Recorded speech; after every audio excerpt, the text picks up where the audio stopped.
Defining Duke, an Xbox podcast, is brought to you by, well, you. If you want to learn how to support the show, go to patreon.com/laststandmedia.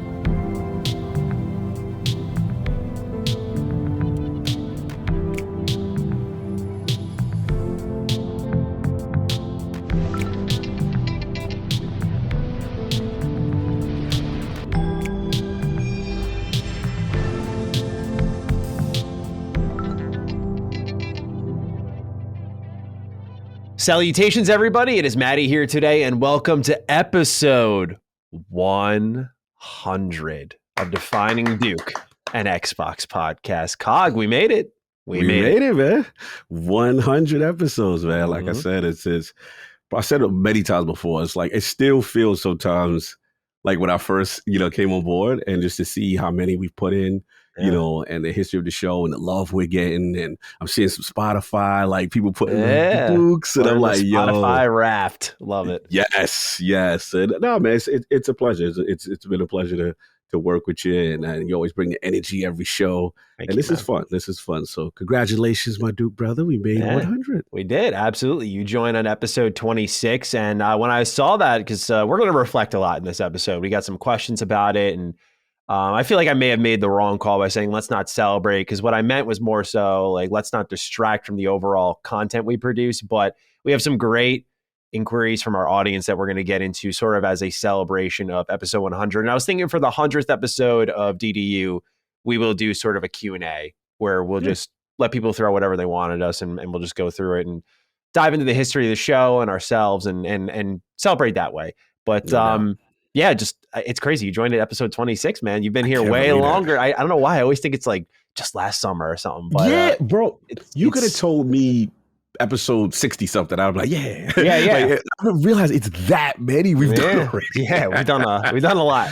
So next 100 are going to fly by for sure. But of course, congrats to you. And you really lifted this show up to another level, man. And of course, thank you to our audience for being with us all the way through here.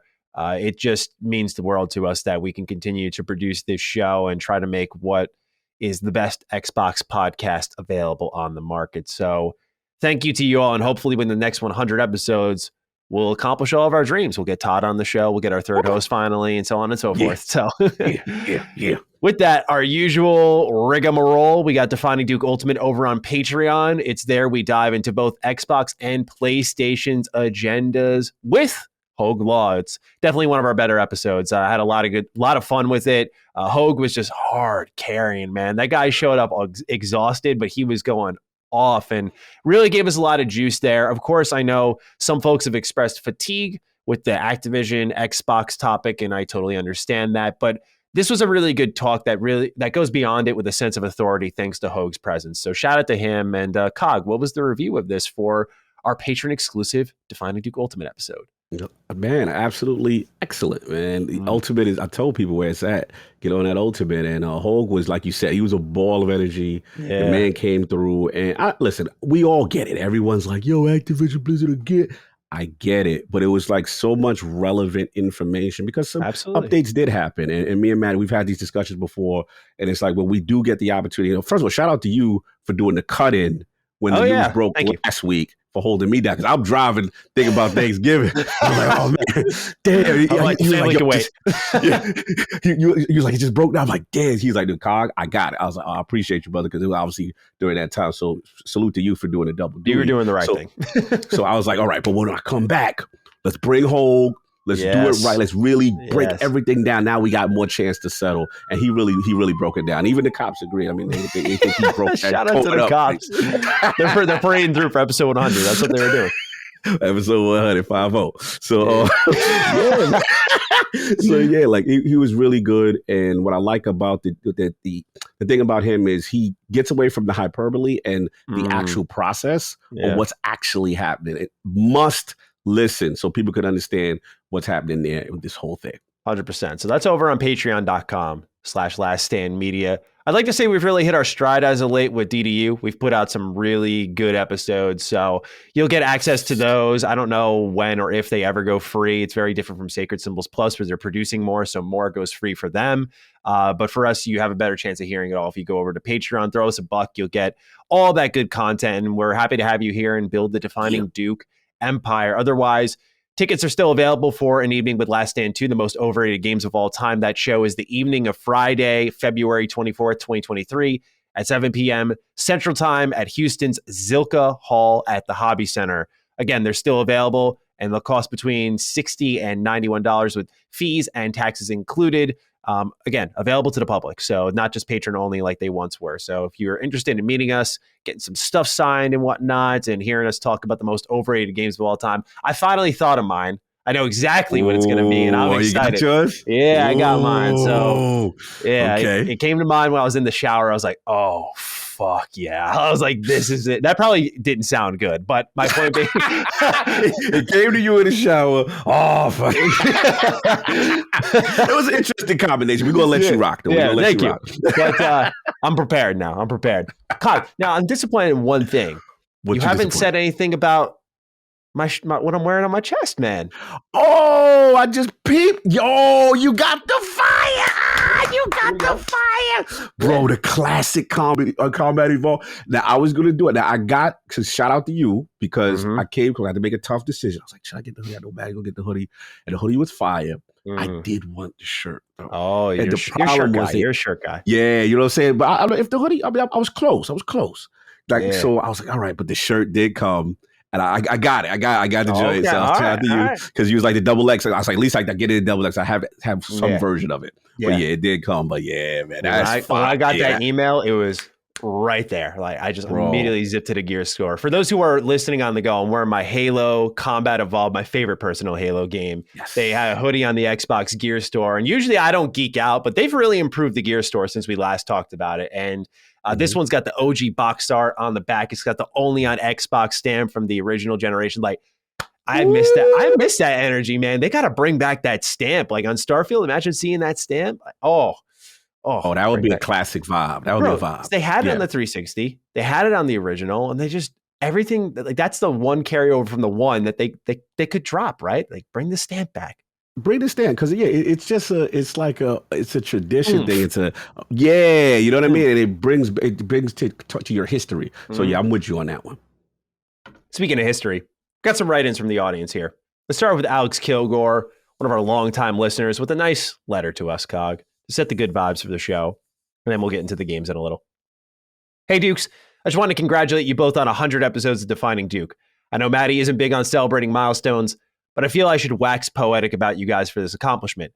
I, like many others, have listened since day one. I remember the ACG episodes, and I remember when he left. When Cog was announced as the new second chair, I was thrilled. Cog, to me, is the true other half of the show. The both of you are such a good duo that you take the show to another level. When I listen to the show, it always comes off as two actual friends who are just shooting the shit and having a good time.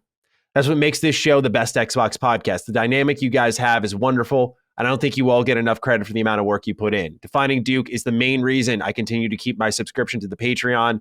Thank you for the laughs, the serious conversations, and the love you guys put into the show.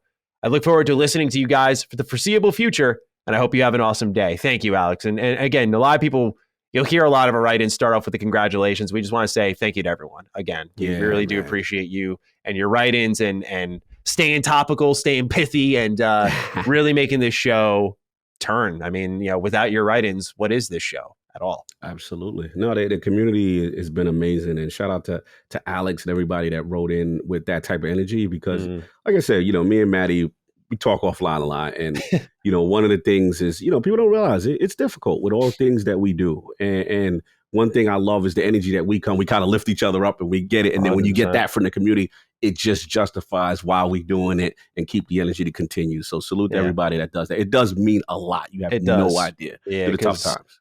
In all transparency, like money ain't everything. We do get paid to show up here, but certain weeks you're just extremely tired. I just posted a video on my channel kind of talking about that and how I got to trim down my efforts on Mr. Maddie. Like I'm positively exhausted, but when you have such a vibrant community that's engaged, by the way, like LSM is they're no just they talk and walk is how I'd put it. Like they are there in the comments. They're there giving feedback, whether positive or negative. They're engaged, and that's all you ever want as a creative. Like you just want to hear what people think, whether they don't have to agree with you or love you, but just to know, what are you thinking? Where are you at with this? What can we do better? What are we doing right?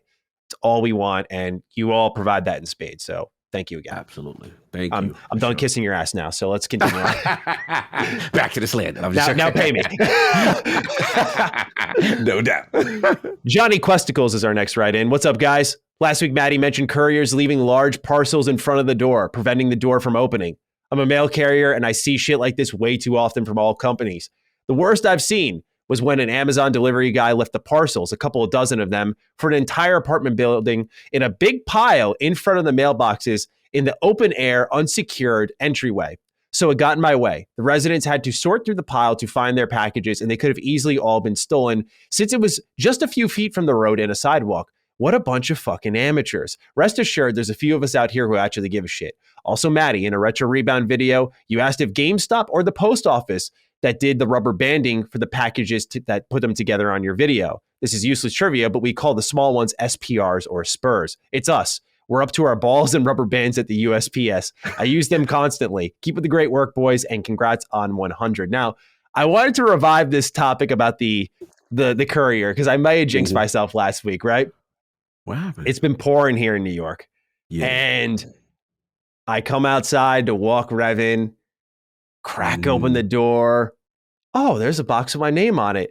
Sideways on the steps in the pouring rain. And I'm like, what are you, stupid, bro? Like, it's rain. Why are you putting it here? What's going on? Now, I wanted to shout out Johnny Questicles and all of our other listeners. I know many of you out there do drive trucks. You're hard workers. And especially during the holiday season, you're especially busy. So we hope our show does bring you some comfort. Thank you for what you do. But no thank you to those who leave the packages in the rain and the snow and block me in my house. You got to do a little bit better.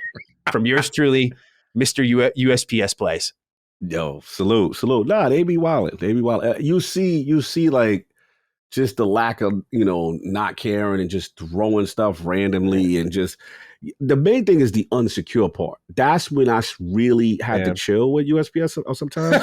And like for real, I was like, bro, like a lot of times if I see that option on like my geek gear and all that stuff that I'm ordering, if it says I ain't gonna lie, Maddie, I'll put it to like UPS or FedEx because I love FedEx. Point, New York, New Jersey, you can't be leaving stuff unsecure in vestibules. Nah, fam, they'll run off with it. So now I go to the pickup center. I'd rather take the extra step when it's something I care about because you're not going to leave. We delayed the show for a pickup center pickup for you. I remember that. Remember? Yeah. Bro, I don't play, man. That was my beloved product. No, bro. There's nothing better than getting a package in the mail. You can't disrupt that. That's a sacred process for the consumer. Like when you see that box and to have that disrupted, I don't know, man. Bro, the worst thing is when you get the notification delivered and it ain't nothing there. You've had that? Bro, multiple times. This was right around COVID. The hustle was on. dudes was looking where the driver was at. They had that. They knew who the lazy driver was. They leaving stuff and they look at boxes and what type of boxes. It was over. Your package was food for someone else. That's what I was like. Pickup center. Quality of Freak gets us started with the games cog. This one will be for you because I saw you were playing it. I have yet to dive in. The write-in begins. Greetings to the Dukedom. Congrats on 100. I wanted to take the opportunity to say you guys are such a great influence in the Xbox realm, pushing and highlighting a variety and creativity of games in the ecosystem. My friends and I are trying out a bunch of cool stuff on Game Pass from your recommendations, and the experience feels like getting a game for Christmas as a kid that you've never heard of, but turns out to be great. So thank you. I love hearing that, by the way, because that segment just kind of goes on, and we get submissions from time to time, but I don't know if anyone actually uses them, so this is cool to see. Yeah, that's cool. My question in all this talk about Game of the Year and Best Narrative, where the hell is Vampire Survivors? With questions like, how did all those people end up in coffins? And why is this game called Vampire Survivors if there are no vampires and you always die at the end of the level? I can't believe it's been snubbed. Are you guys as addicted to this Game Pass game as I am? Thanks. I wanted to get this out of the way because it's just showing up everywhere and everyone's hooked to it. I think Dustin talked about it in one of our last crossover episodes. Cog, I know you've been playing it. We're going to get into more when we talk about what other games are playing, but I need the answer ASAP. Like, is this thing legit? Like, is it really addicting like they say? Because I look at it, I'm like, this doesn't look fun at all. Bro, I'm so with you. I was resistant. I looked at them screenshots and I was like, I like pixel art games and stuff too. Like, I think that's arcadey stuff's fun. Me too, but what I was seeing on people's screens just wasn't appealing to me, right? So I'm just like, I don't know. And then who pushed me over the edge? Shout out to my brother Saul. We do ILP on Sunday, and he's like, Cog, I'm telling you, and I'm like, bro, what is? I mean, I don't think it's gonna be. He said, Cog. You know what he said? He said it perfect now. He goes, if you put someone from another planet, what he said, something like a Neanderthal, and they go, what is game? That is game. And I was like, okay, so from a primal level, this is a video game. Now I'll get into it further, but Maddie, yes. I did it. Yes. I played it, bro. I get it. I get it. At first, it's going to take you about 5 minutes. The first 5 minutes, you're like, what the hell is this? Bro, I was like, oh, this is going to come off really quick. And then it starts.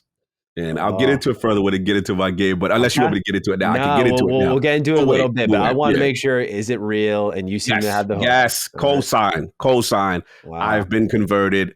I was wrong. I apologize. I didn't know what it was. This is what I'm feeling closed-minded about going into. Me too.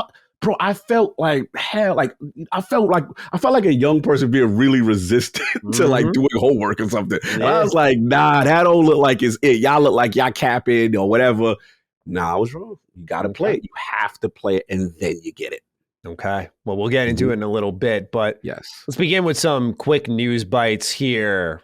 It's a pretty small list because I think everyone's holding back for the Game Awards, where we'll have a much more explosive episode. But James Gunn is up first. He has confirmed that WB Games will now connect to movies and shows for DC. So now he's leading the charge over there, which is really exciting. But what do you make of this? This is something I suggested with Marvel in one of our conversations. And I remember people were particularly like, no, there's no way that can happen. But it looks like DC wants to have that interconnectivity.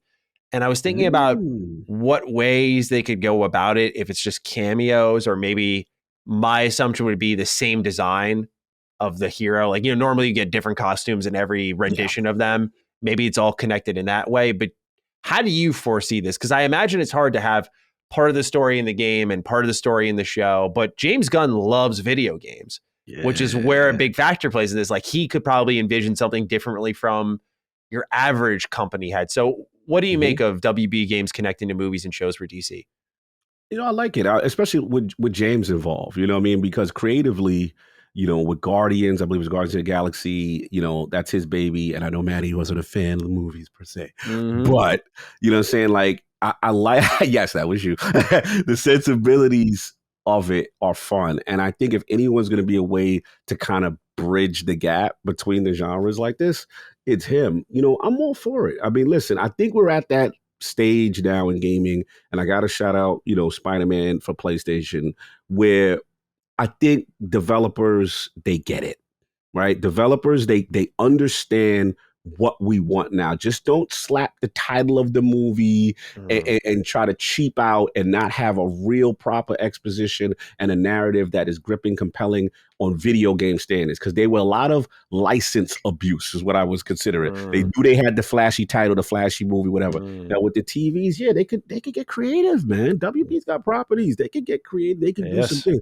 I thought thematically, Gotham Knights, the idea of it, right, made sense, right? Batman's dead, you know what I'm saying? What's going to happen? Now, how do you filter this out into other shows and stuff like that? We got to see. The quality's got to be there, of course, but I like who's heading it. So I'm willing to give it a shot and be open-minded. I like Gunn. Gunn creatively does cool stuff. Absolutely. And, you have to imagine that he's probably looking at what's happened with Netflix and CD Projekt Red and wants to create that within his own ecosystem because he has the ability to do so.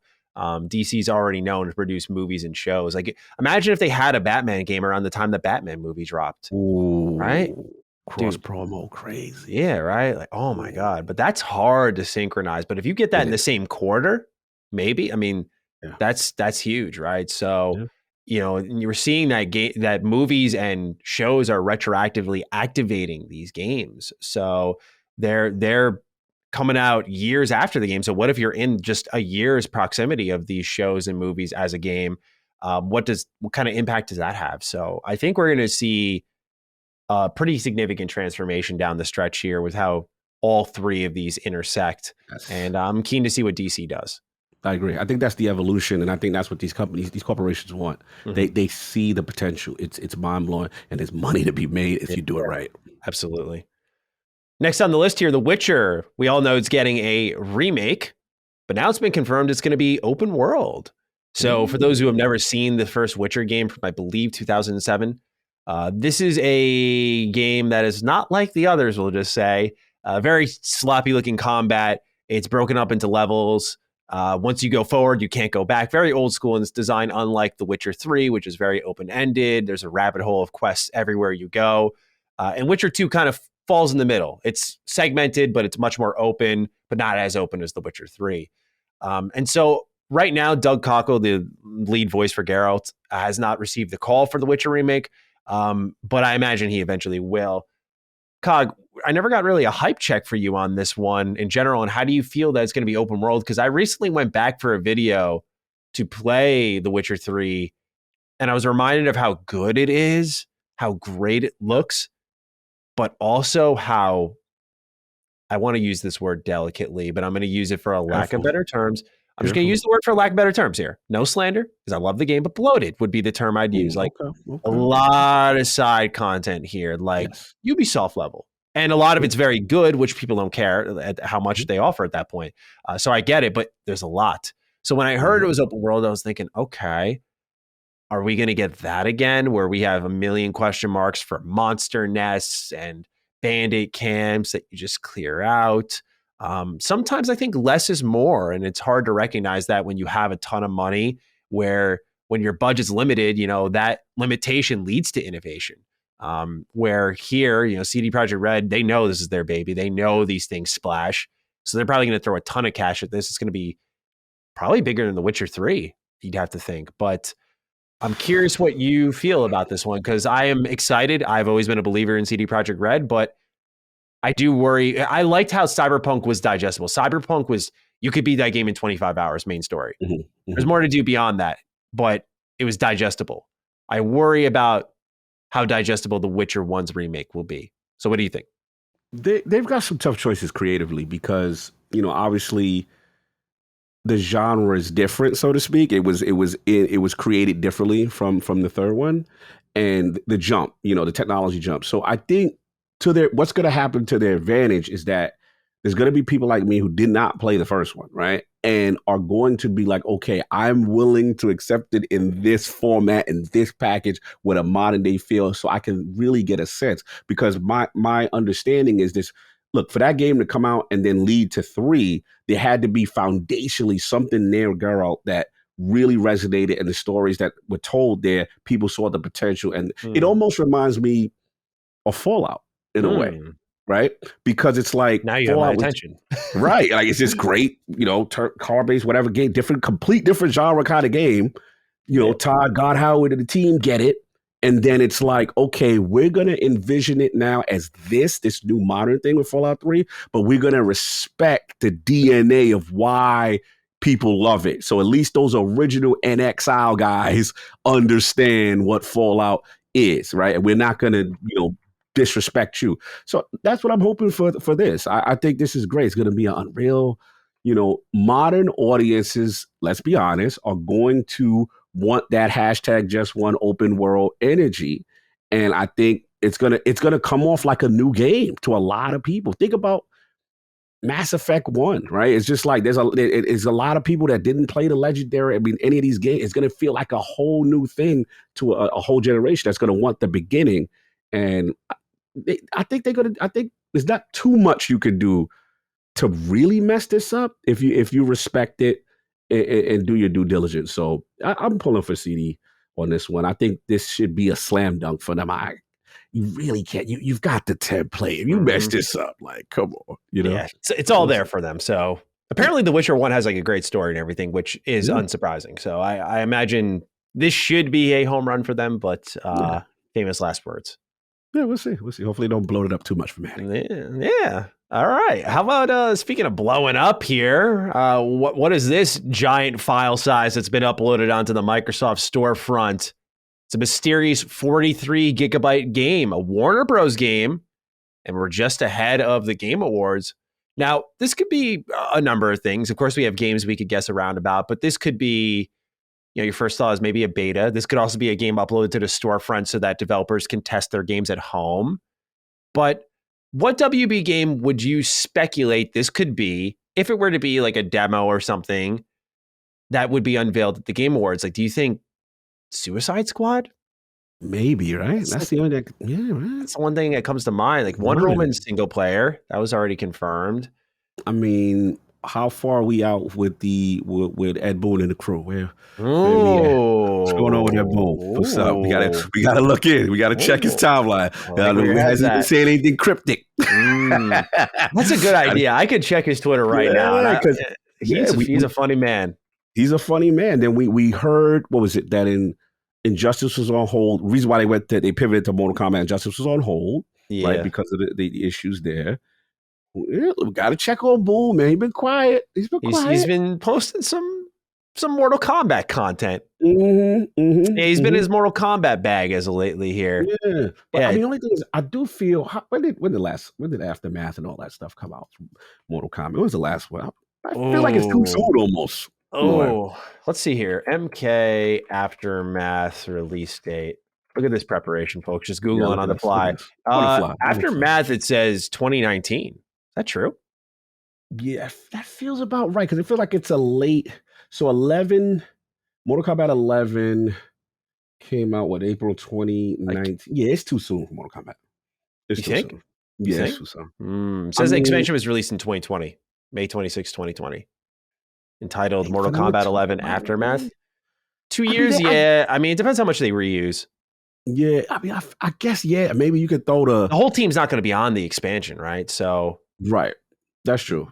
I mean, I guess if you're going to just throw like the splash screen and a JPEG and be like, yeah, we're working on, but 43 gig what is it? A 43 gig file size found on the Microsoft Store? It's a WB game.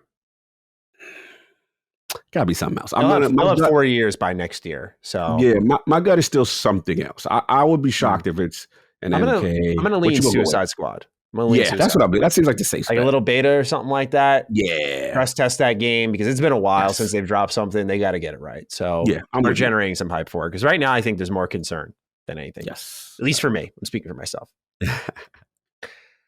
Shout out to all my Toy Story fans out there. I put this one in here for you all. Toy Story, it's coming to Dreamlight Valley, as we already knew, but now they have a date, December. So keep an eye out. This is already on Game Pass, so you'll get a bunch of new bells and whistles with it. It's a free-to-play game otherwise, so if anyone's not in the Xbox ecosystem, you can play it. But I just thought in case anyone's in the Toy Story mood, this game has a good Animal Crossing feel to it. It's a lot of fun, and they've continued to update it, patch it, and Toy Story is, you got a fan in me.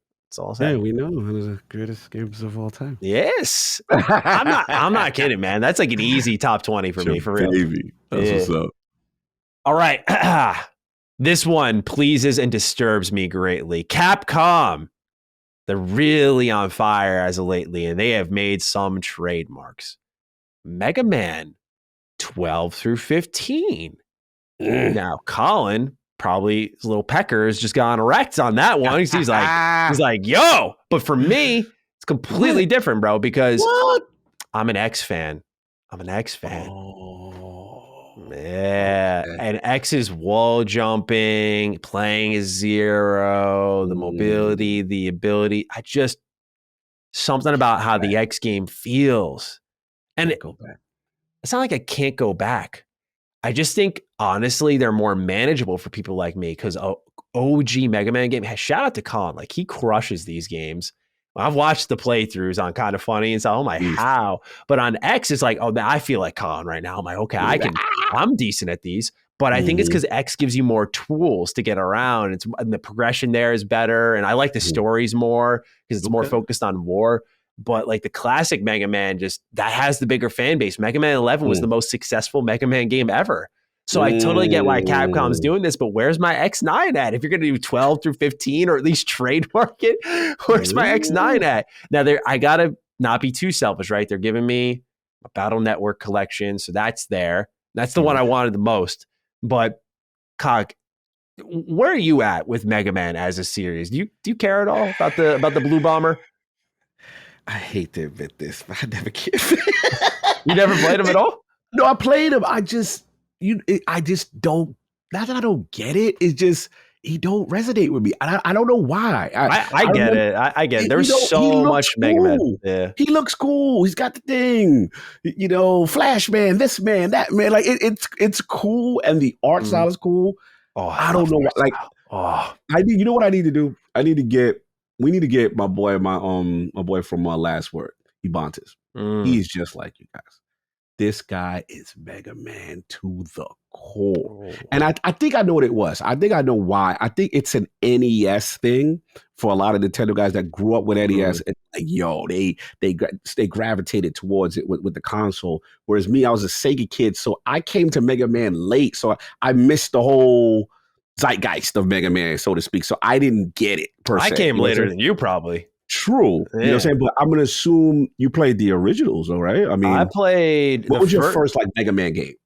Oh, I think it was X Maverick Hunter on the PSP. I fucking love that game, man. It's a remake of X, but it was on PSP. It had voice acting. Mark Gatha is the main voice of Mega Man. That's my Mega Man, bro. I love him. Okay. Yeah, so I just feel the X series brought, as it should have, because it was following it up, it just brought X to life in a way that the originals didn't. And especially because when I play Smash, right? When I'm playing Smash Bros, it burns me up that they used the classic design, because I'm like, this dude looks like a chibi weirdo. I have this statue. I'm going to grab it in a moment here. I have this statue of X, and I'm just like, he looks so cool. Why do we love this classic design? Let me grab it. One sec. Go for it. And I know what you mean, because you know what's even funny why you grab it? Now that I think about it, there's a funny Mega Man story with Tekken. Oh, okay. Yeah. Oh, that's fire. No, I get it. Don't break the toy. Don't break the toy. That's fire.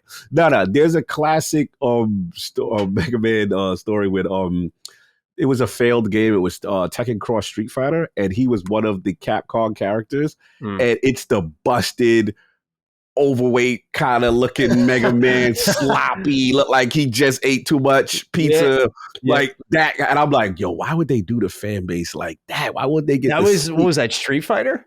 Yeah, it was Street Fighter Cross Tekken at the time. And that was dirty. Oh, it was terrible. It was I remember that. I have nightmares about that game.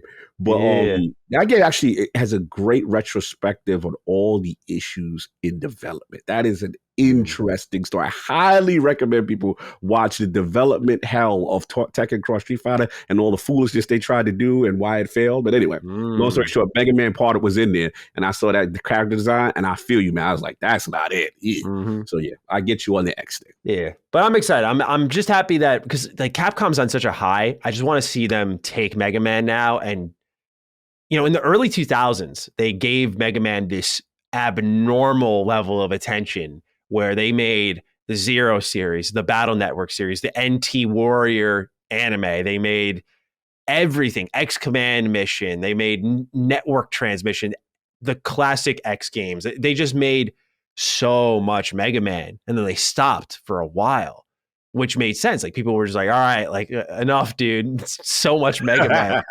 And I get it, but now they're on this, they're delivering Monster Hunter and Devil May Cry, just endless bangers. I'm thinking man, now's the time for Capcom to just go back to their old ways and just let loose again with Mega Man. Maybe not as extreme, because even I would get tired of it, but I would kill to see a modern X game, a modern Mega Man spinoff. I think we're getting there if they're going to start doing more new releases in the series, but I'm just excited to see that they're not giving up on it.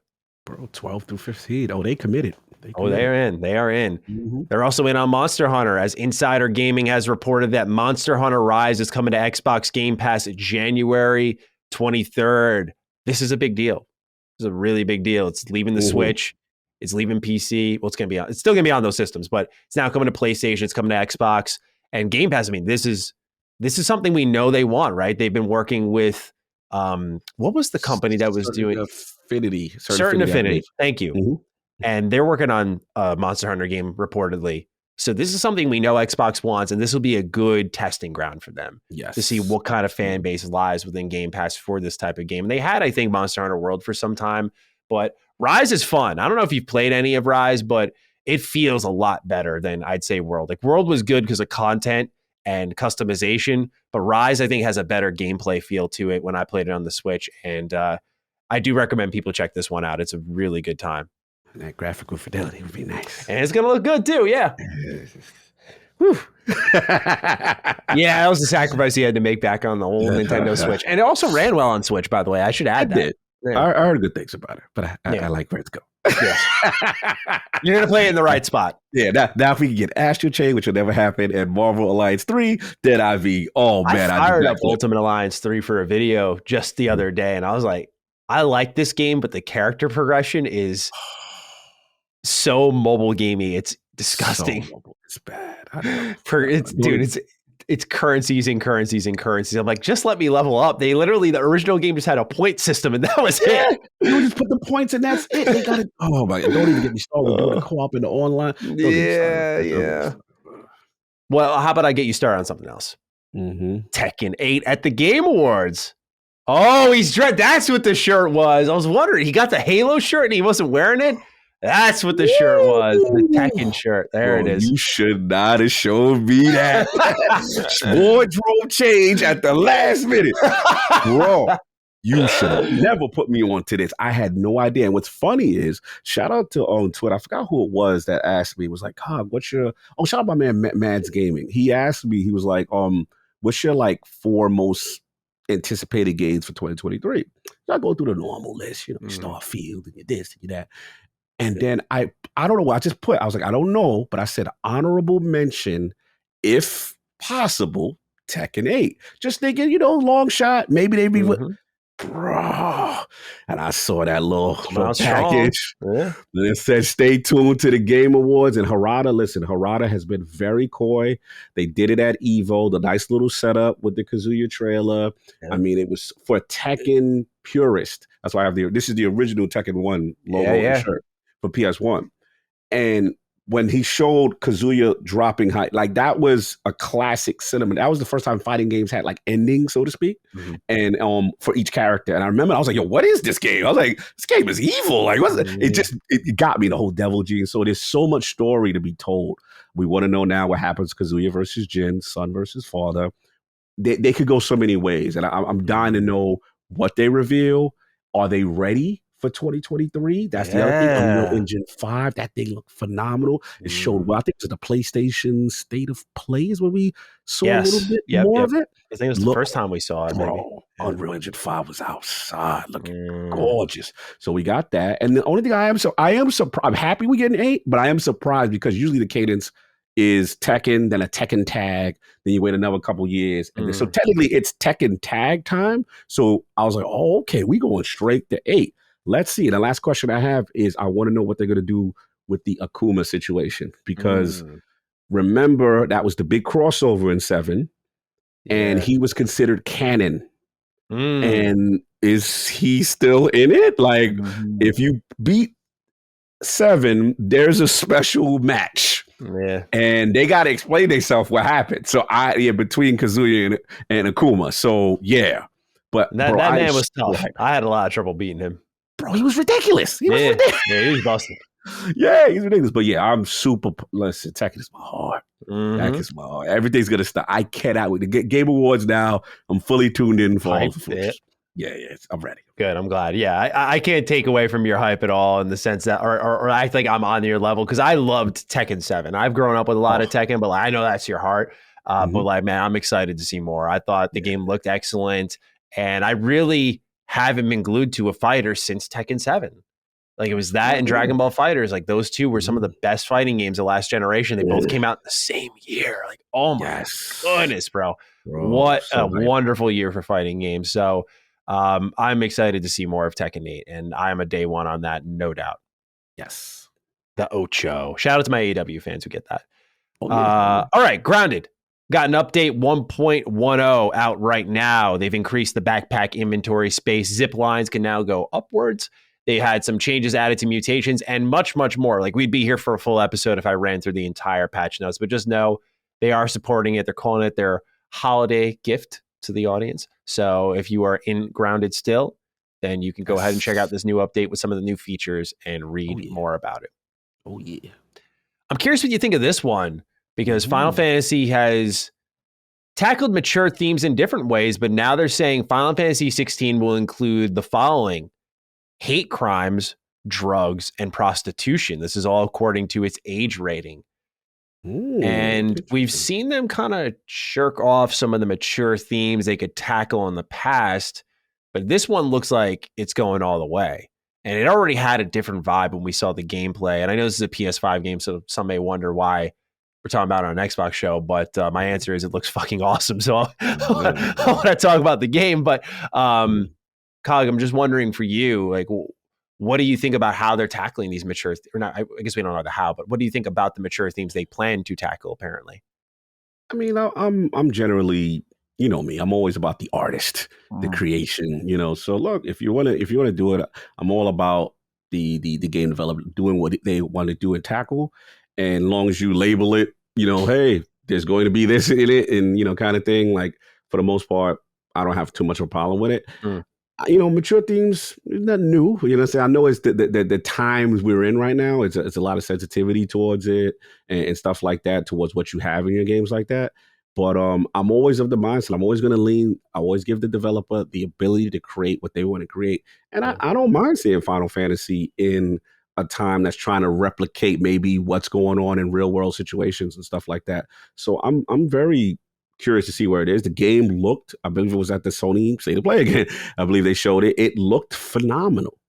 Yeah. And I'm very curious if, I know it's a long shot based on Final Fantasy VII Remake, but I'm very curious if there are any Square mercenary timed situations or not, and length of time exclusive situations. 6 months was the that's what we heard, right? Yeah. 6.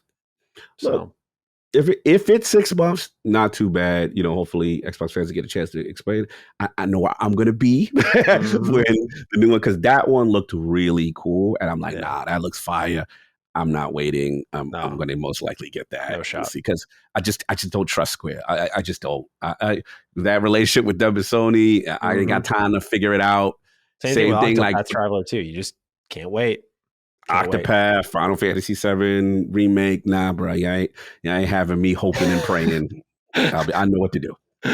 Absolutely, same here. But yeah, I'm just keen to see them go this way, because like I think of this one came out back in 2016. It was out before this on PSP in Japan, but Final Fantasy Type 0 HD came out, and like that one was a really sad, mature, M-rated Final Fantasy game. And the reason there was a lot of hype behind that game when it was coming to the States, I think alongside Final Fantasy 15, was people were really wondering, like, what is a M-rated Final Fantasy game like? And people were really excited for it. And I think when it came, some folks in the West were disappointed. I loved that game. I thought it was really emotional. So I dug it. And I thought the combat was fun. The cast was fun. The setting was interesting.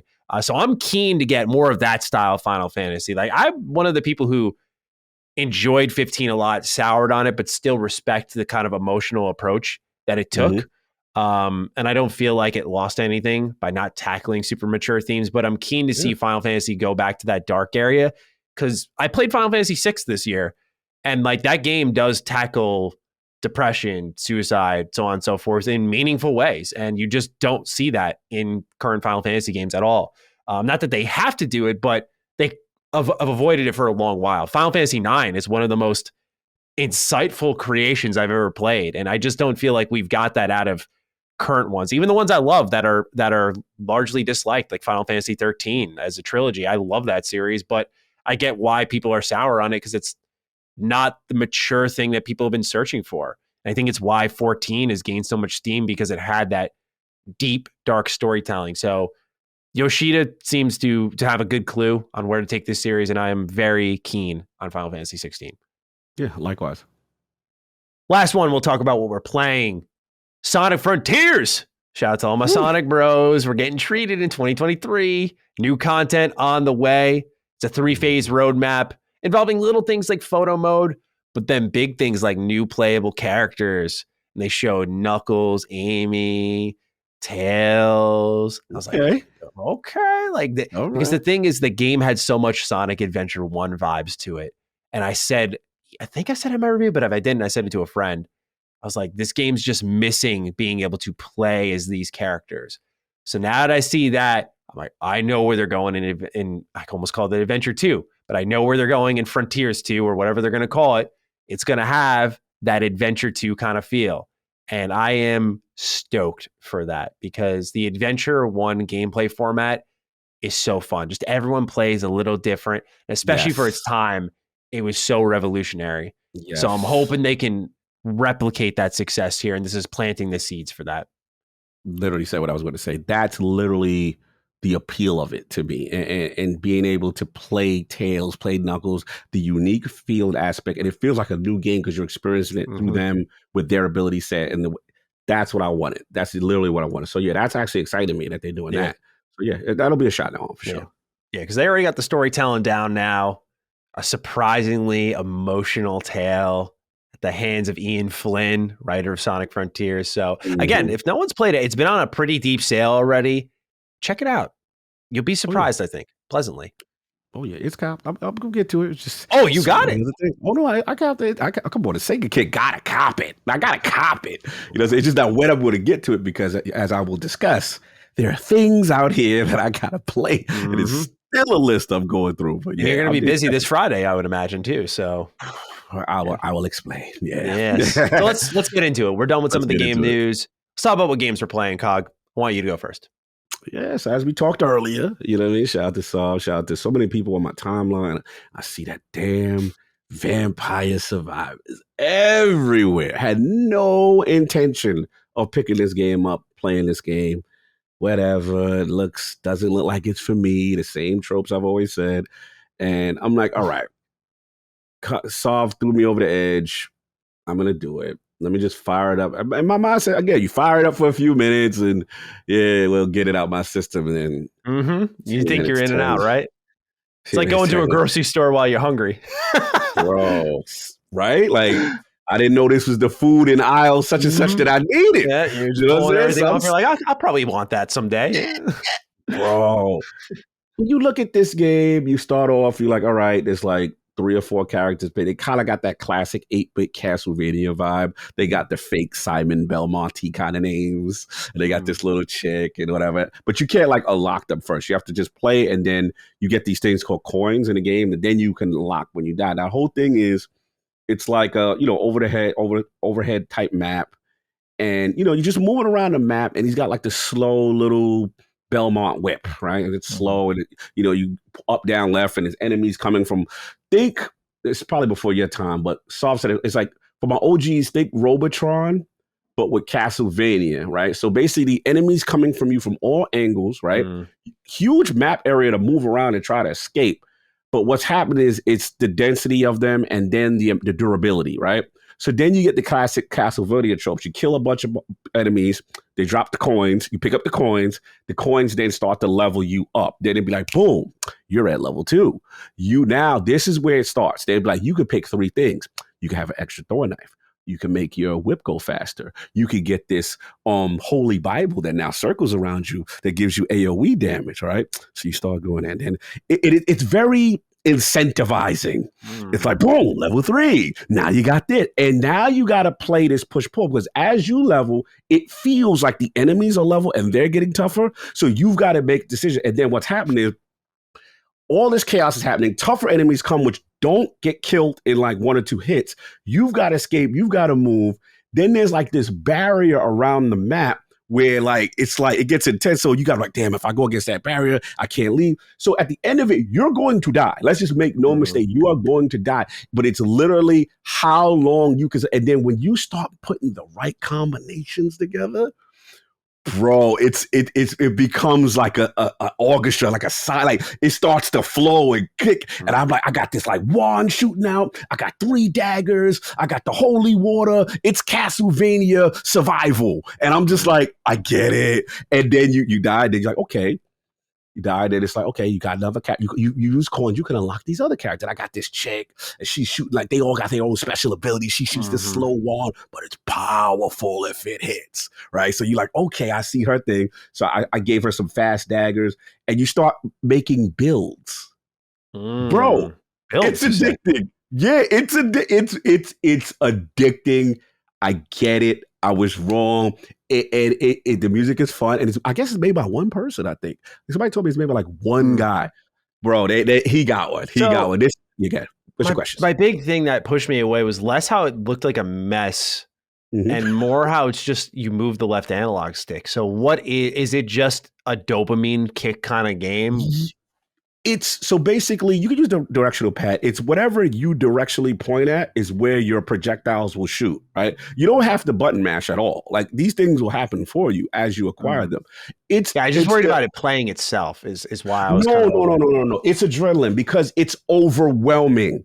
You're going to get to that point where it's over. But then when you get stronger, when you can tackle them back, then you start walking around that place like a boss. And you're like, where you at? Like, it's that kind of energy. And it's frenetic, but it's good. Like, you got to just try it. Like, me even talking about it is not really doing it enough. Just I'm trying my best. But, bro, it's the best 5 minutes you think you're going to play that's going to turn into 4 hours. 2 to 3 hours. Like, it's that. Have you given it the xCloud treatment at all? Do you know how it plays on that?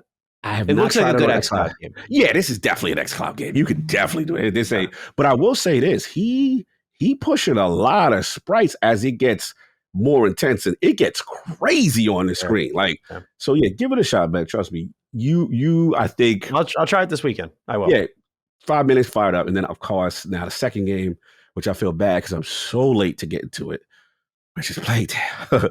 And I said, I've got to fire this up because, man, things are coming. My deadlines are starting to creep up on me. And as you know, Midnight Suns is one of them. But now, bro, this game is absolutely gorgeous. Good Lord. Yes. Good Lord. Like this thing, man, listen, I wanted to know what was going to happen with, shout out to the homie Hugo with the macula. You know what I'm saying? He's got the disease. I wanted to know where they go. The first game, very powerful game, very, very, very intense. You know, they were getting hunted, you know, the whole thing. And then I like the time period, French Revolution, and you know what I'm saying? And it's very lordly, it's very medieval. What makes the game dope for me is I'm the gaming ninja. I'm always going to gravitate towards stealth. Stealth is kind of my essence. Like if you have a good stealth game, you know what I'm saying? Like the thing I like about Plague Tale, you know, I always love getting hide in the bushes. Okay, we throw the rock, we're going to distract, get you away from where I need to go, you know. And then sometimes, even though you do the distract, they'll still look if you try to be too fast. And move. Like they got that going on. When you try to get slick with it and they just go like, wait, and I think I actually heard something. I'm still a little mad that I love the fact that they really pay attention to stealth, that if you try to run, that creates noise and then they will hear you. And then you don't want to be seen. Like, do not get seen. Amicia will get bodied. Like, do not get seen. That's weak. The first thing. Yeah. Very weak, which adds to it though. It really makes you want to be stealthy. Then what I love about it is the classic Plague Trail tropes where it's like, I guess because, and this is probably not going to sound politically correct, so I apologize in advance, but because she's a woman and the delicate nature versus all these crazy things she has to deal with, and she's holding a little boy's hand to make him safe, you feel vulnerable. You feel like, yo, I can't, and if they catch it, it's vicious. You're getting bodied badly, right? Yeah. So you got that, and I love the subtle things. Like she was like, oh my God, she's like, Hugo, please don't get caught. Go here. Like it adds to the tension. The music is phenomenal. One of my favorite characters, man. She's amazing. Oh, she's amazing. Even her voice actress performance is so good. even from the beginning of the game, just playing with Hugo and doing little kid games and stuff like you get that brother sister vibe, right? From it's just a very well told emotional. Graphically, this game. Now I'm jealous you played it on PC. I just got a Black Friday. I'm gonna do this crazy laptop for Black Friday, so I'm gonna try it on for 60 and see. Oh, my PC game. Oh, I'm on PC Game Pass, y'all. I'm on PC Game. Watch out! Watch out! I got me like a little 3080 in the laptop now, a little light joint, Black Friday sale. I'm lit. I was playing Death Stranding on that PC Game Pass, lit right now. But anyway, yeah, I'm doing Death Stranding over. Meanwhile, I went on the budget. I got Lost Judgment on my PS5 for $15. Funny. I'm cutting costs here. I'm eating ramen for the next month. I respect it, but I've been on my PC. So I downloaded. The beautiful thing about Xbox is now on that progression that I did on the X, if I want to take it on the laptop, I got my Game Pass thing going on right there. But this game is phenomenal. Only like maybe 3 chapters in. I'm really liking it. It's listen, I get it. This is something. I just want you've ended, you beat it. I just hope. I don't know where they go with this journey in his condition, because that's important to me, the story that they're going to tell. But so far, so good. Absolutely love it. It's an incredible story. It is easily my favorite game of the year. Like, I go back and forth with it in Elden Ring, like, because one day Elden Ring will be my game of the year, because I'm like, the social experience of discovering the world with friends and just everyone having their own story, plus it being a wonderful Dark Souls style game. Like, I love that so much. And I think about it a lot. But I also think about a Plague Tale Requiem story a lot, like that kind of hand over the mouth finale that I experienced. It's powerful. Yeah. It didn't leave me rattled like a Persona 5 Royal ending where I was just fucked up for days. But I think about it to this point. I'm just like, this just easily is the best story I experienced this year. I love a Plague Tale Requiem, and I think you're gonna really like where it goes. Bro, I will say this last thing. You know how I am about video game music. Yes. This has some of the best tension music I have ever heard in a video game. I'm talking about they have violins going and you feel it, bro. They do like this thing with the motion blur. Like, it's so much creative things they do to create tension. But I got to shout out the music. The music is phenomenal. Great game. This game, they got one there. Microsoft, Asobo, what's up? Yeah. What's up? Pick up the phone. Yeah. Pick up the phone when the deal is done, because this should be priority number one, I think. Flight Simulator and this? Yeah. Hashtag just one and flight. This is that. Pick up the phone. I know Activision Blizzard, but when it's done. Yeah, absolutely. Or keep working with them and just nurture that. Make them like your Insomniac for 20 years and then one day buy them. I don't care. Just keep them around, because they are putting out some good shit. Yes. What you been playing, sir? I've been all over the place lately. Main game I've been playing this week is Tactics Ogre Reborn. You and Colin. Yeah. 20 hours into it. Because when Colin and I said this last episode, when Colin and I finished up our chat about Trails, I was like, all right, I'm gonna go play this finally. Because I hear there's such a legacy with this game. And I'm crawling past the 20-hour mark now. And I don't know if I've had the I get it moment. Okay. I'm kind of experiencing it as I understand why this game was important, but I think the industry has evolved beyond this style.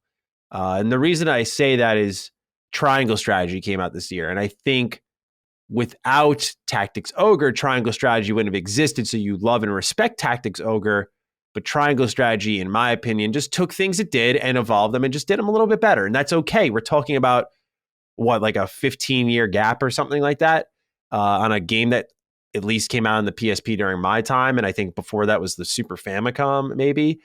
So this is an old game that's been remastered and remade a number of times. And you can feel some of that.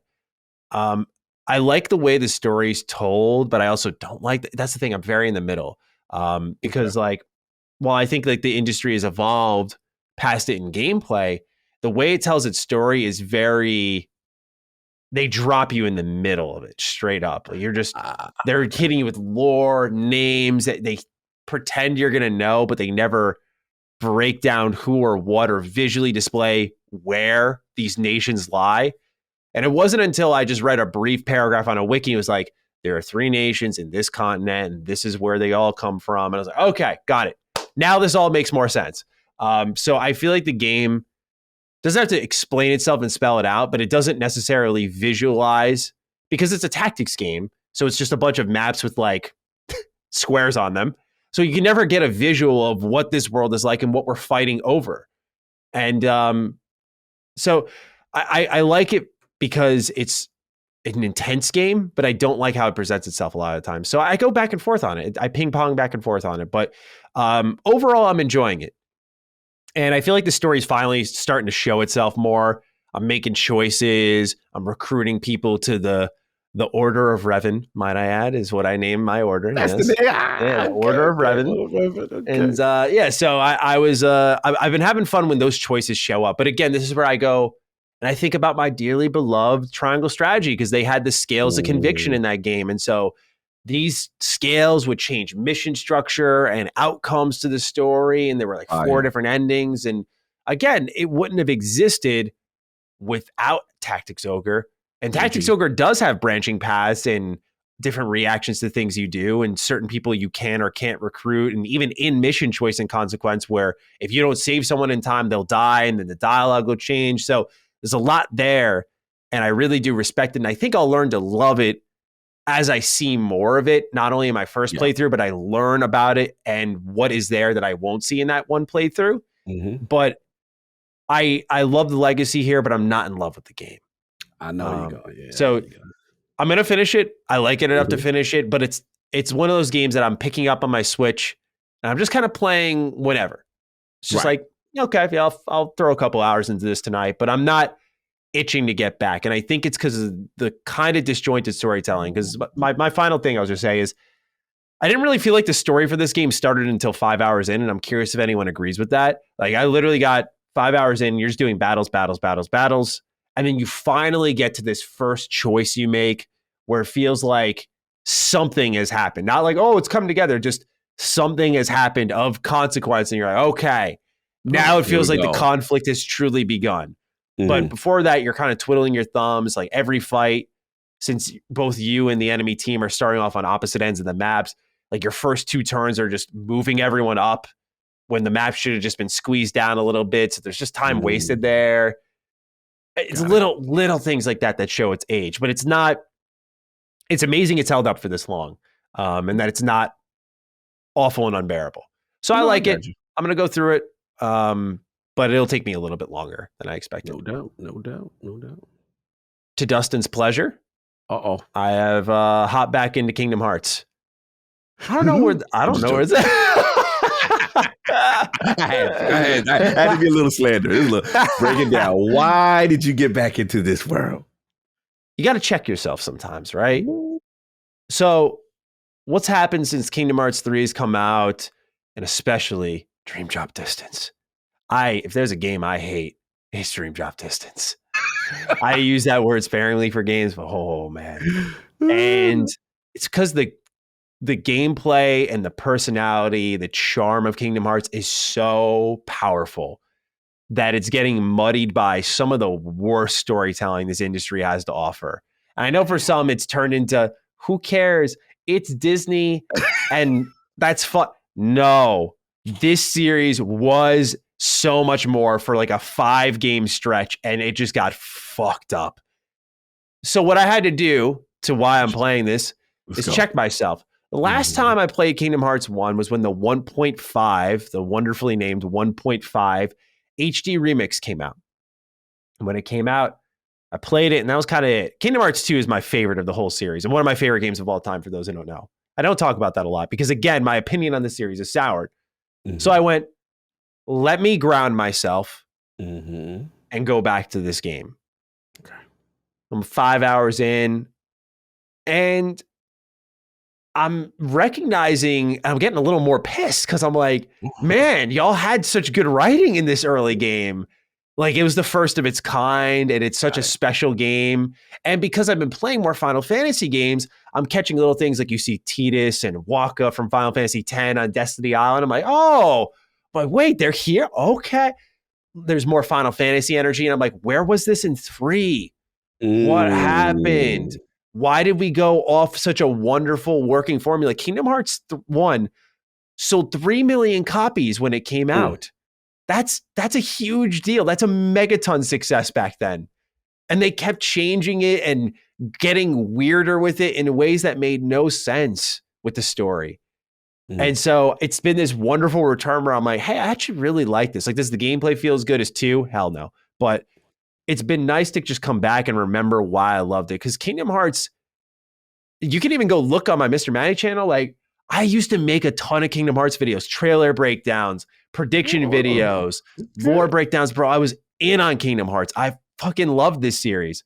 But I fell out of love with it hardcore because of the directions they went in, the nonsensical nature, and the hand waving by the fan base. I'm like, I love Kingdom Hearts like all of you, but we can't just tolerate this lack of direction, this unreality and reality and nobodies and heartless and this and that, just these constant excuses for just bad character development and storytelling.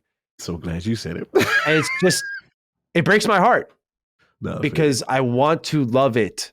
But when I play something like Trails, which has 12 games and it makes sense across all those games, and people are like, well, that's the product of a series just being big. No, it's not. It's the product of bad management.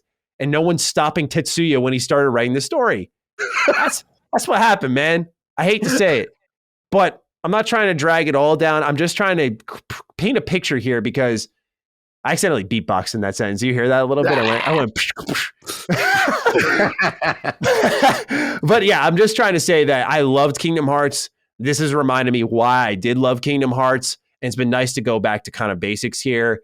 And I'm hoping that they're taking a moment in this soft reset with Kingdom Hearts 4, which I respect that they're going to 4, not just hardcore resetting the series, and just bringing things together, grounding it a little bit more because it's gotten messy. So I've been all in on my Square Enix mercenary bag this week, it would seem, with Tactics Ogre and Kingdom Hearts 1.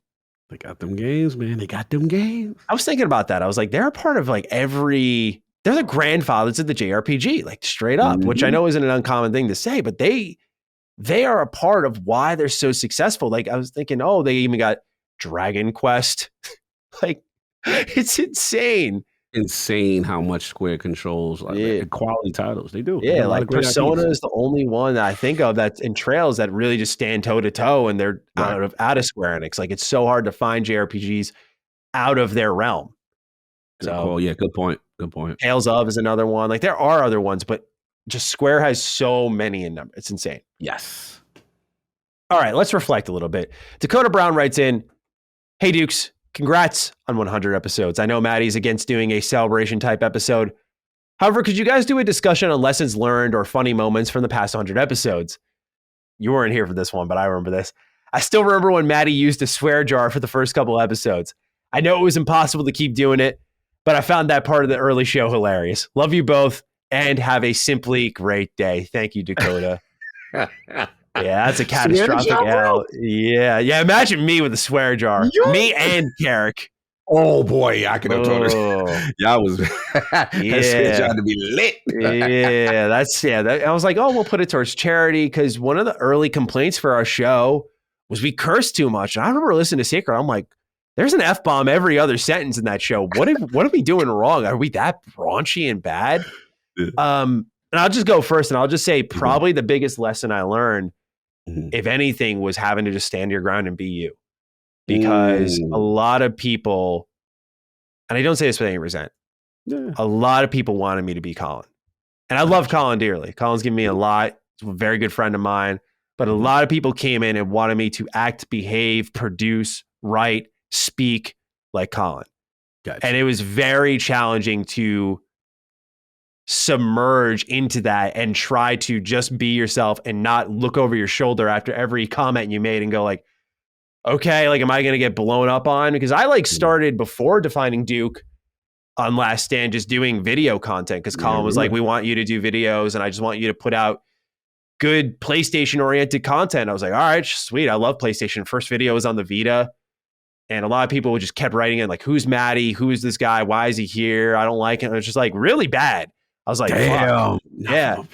Yeah. And I was like, okay, well, that's when Defining Duke came up, and I was like, all right, here we go. Here's another test. And that was kind of one of those early moments with the swear jar where I was just too responsive to people's feedback, where I was just like, I should have just let Carrick and I rock and just be us. But I was like, okay, Right. I don't want to have a stumble out the gate. I don't want to ruin Last Stand, by the way. Right. There's a lot of pressure in that. Yeah. Like there's a lot of pressure.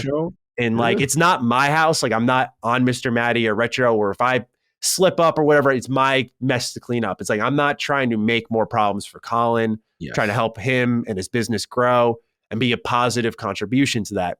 Mm-hmm. And that's really tough when, again, people are kind of asking you to behave like the person who runs the place. It's like, well, and I went to Colin, I was, should I, like, do I adjust? Do I change? Like, is there something wrong? And he's like, no, like, stay the course, be you. Mm-hmm. And, he was right. And not that I was probably going to change, but I had to have that talk because, again, this is different from me working for myself where I'm like, fuck y'all, I'm going to do what I want. It's like I'm working for someone. I got to make sure the boss man is happy, right? I got to make sure he's good with it. So that was like lesson number one for me that I can easily go off of based off Dakota's writing here was like the swear jar was like me responding too quickly. And I remember like some of the feedback we got was just up, down. Like I just didn't know what to expect week in, week out. And I think now people know who we are and what to expect. And we have great chemistry and we have a fun show where people enjoy showing up and it's growing and that's all awesome. So it makes me really happy. But, you know, there was a lot of, at least for me internally, trials and tribulations to that. But I'm curious for you, Cog, you know, you jump in after Carrick, you had to fill big shoes and, certainly there was probably an intimidating factor to that. I'm curious if there were any lessons learned or funny moments that you wanted to reflect on in your jump to Defining Duke.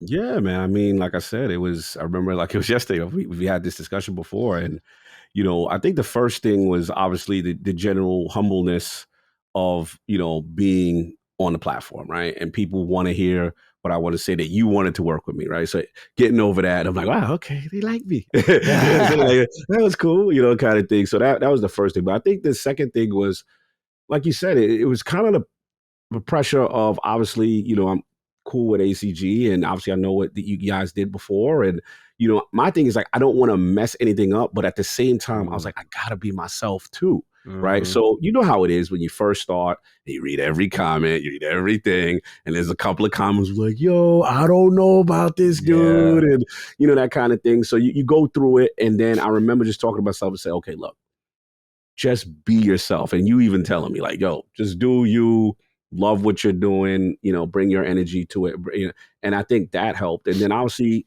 you know, I got to be honest. I think one of the things I learned from me was that, you know, we got to be real. Like, and I've had Colin on IOP, and at the time it was controversial to have Colin on my platform. And I just said, look, you know, I don't like living in a vacuum where everyone agrees with everything I say. And I told Colin, just like I told you, there's going to be things that you say that I don't agree with. And, you know, he said, that's what we welcome here at Last Stand. And I think that's pretty cool. And we could be respectful about it. So I think that was the first thing. And the thing that I think I'm probably most proud of people go, you know, well, I wasn't sure when you were over there or if I was going, you know what I mean? And then they go, but I subscribe to the Patreon because I love Defining Duke and I love what you guys are doing. And I'm trying to be open-minded. You know what I mean? And we've had moments like that. We had the Grub moment. We've had moments, right? You know, there's different moments where there was a lot of, we don't know Dukes. You know what I'm saying? But we got through it, and people say, you know what?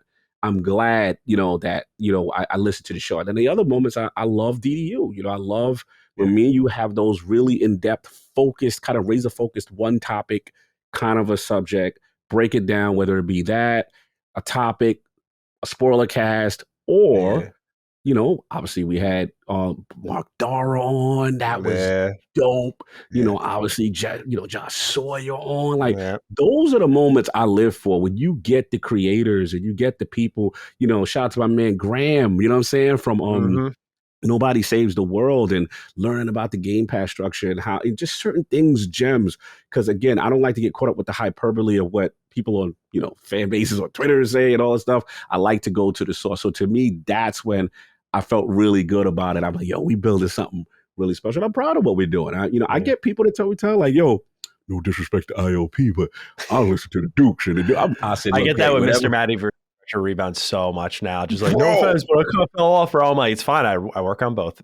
I work on both, and you appreciate it because some people are like, yo, I like to hear y'all too, as the duo, and if it becomes a trio, great. But they love what we're doing, so yeah, that's what it is, man. And I think that's like the funny moments. I think we all the Croc moments was funny.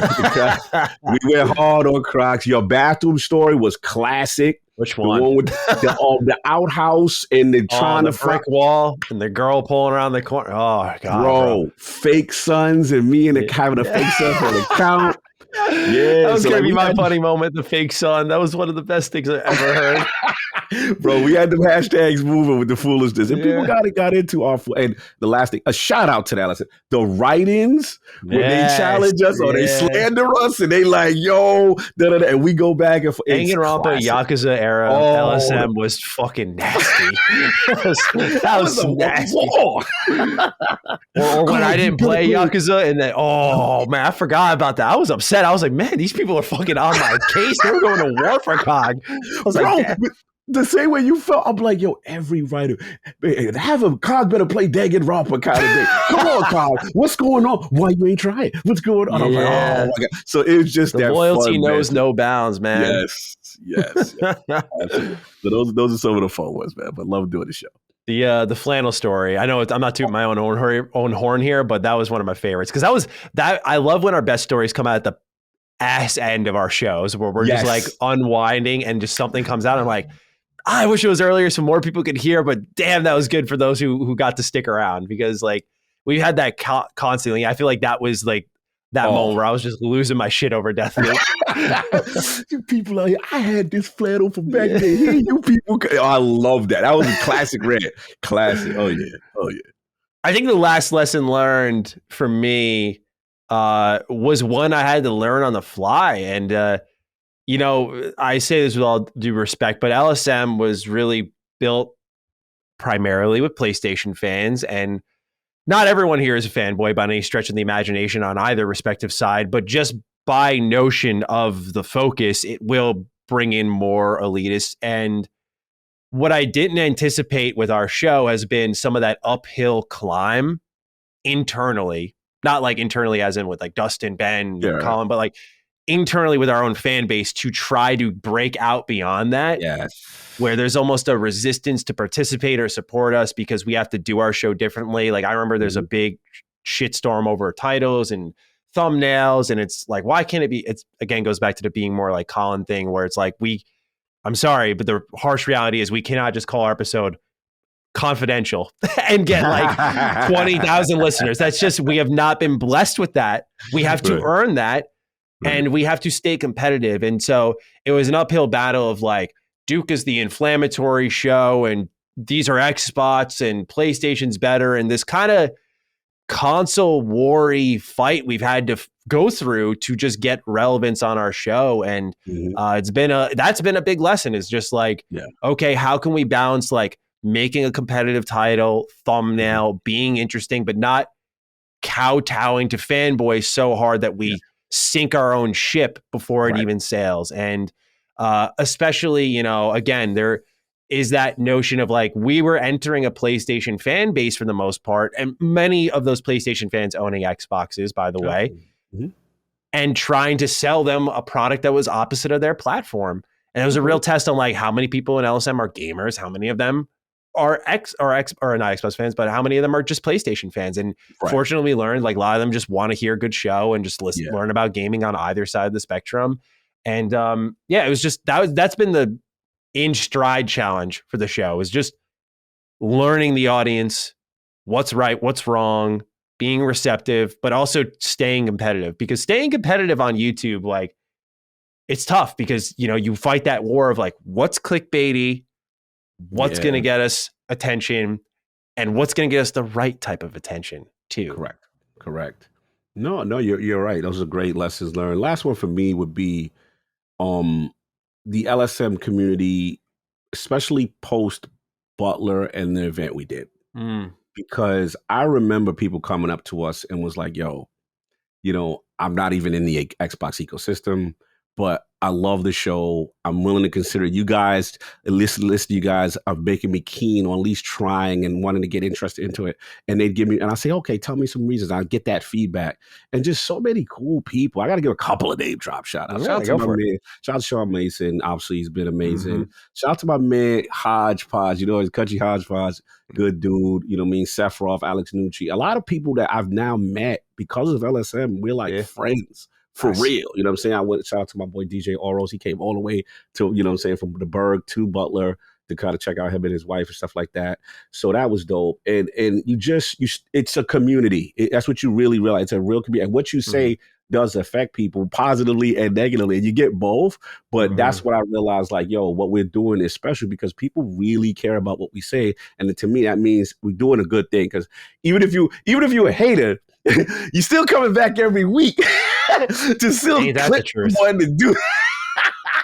We was lit on them clips. We was on people clips every minute. I was like, damn, they got some hate in their heart. But you know what? You hear, you click the button. Salute to you, you know what I'm saying, for our words that affected you that much. But all jokes aside, like I really started to appreciate, you know what I'm saying, the community more because of it. And it's dope. So many people, I mean, we went to PAX and a couple brothers went up to me, hey man, great to meet you. And I'll name drop what someone. I'm not going to say who this person's name is because I'm going to respect their identity. But someone who is at Microsoft, and I don't usually care about if higher ups, you know, that's political stuff. But it was just humbling. And they were like, yeah, listen. I was like, stop. Yeah, no. I listen to the Dukes. I listen to you guys all the time. And I'm like, okay. Yeah, a lot of people from Xbox listen to us. That was like, I didn't think that, you know what I'm saying? So I'm just like, okay, that's cool. And to me, bridging the gap, whatever console you are, wherever you are, that's dope to me as well. Yeah. You'd hope they're listening because I think we tried, I'd like to say we were like one of the first shows to really break the mold of like honest feedback as an Xbox show. I'm sorry. I just got to put it. I just feel like that was something that was missing. And it was very hard to find. Like I think of Xbox 2 as like the only other show that comes to mind that's like really critical. You know, and they do a wonderful job. Like there's a reason we collaborate with them a ton. I think they just, not that we don't with other Xbox creators, but no disrespect to anybody else. You know, it's just one of those things where I feel like we answered that. And so I hope that people from Xbox are listening because we, you know, certainly I'll get on my tangents, you'll get on your rants or whatever, but like we always mean well. And I think we're educated in the matter and we try to just lead by example. So it's good to know they're listening and shout out to all the execs. Yeah, shout out to everybody. And what we learned is, you know, we could be honest, we could be ourselves, we could be critical. As long as we're not disrespectful, I think we're fine. And I think that's what we've established here. People really respect it. Yeah. So let's get into number 2 here. We'll dip back into the games for the rest of the show now. We just appreciate y'all with the episode 100 write-ins. No doubt. Lee is Cool Jenkins is our next one. Hey, Dukes. What are your thoughts on the Callisto Protocol having a day of release review embargo? It's never a good sign, is it? The hype for this game is pretty big. Why would they delay the reviews dropping if the game isn't broken or subpar? I'm keeping optimistic on this one, but it's a little worrying. Thanks as always, fellas, and congrats on 100 episodes. Here's to 100 more. Best Xbox podcast about. Thank you, Lee. Cog, I'm curious as your thoughts on this one. You know, do you worry when you hear day of release embargo for reviews? A little bit. Oh, okay. A little bit. I tried not to. It was a game recently. I'm forgetting the game. And we was like, yo, why nobody ain't got the code yet? Why? What's up? And the embargo was like literally the day before. And the vibe was like, yo, they do. They knew it was a stinker. You know what I'm saying? Kind of thing. So it's just like, yeah, I mean, I got big hopes for Callisto. You know what I'm saying? I'm not gonna lie. I really got it. Looks extremely, extremely crazy. I would hate anything to be off with this. Like this is Maddie's joint too. Like, you know like, so I'm gonna try to keep open minded about it. But there is something in the back of my head because aren't they part of the Death Animations in the season pass crew? You know, that was a little bit of a flag. But again, trying to hold that hope because the game looks so cool graphically and dope and it should be fun. But yeah, I am a little nervous in this day and age with the review codes and the timing of it and the embargoes.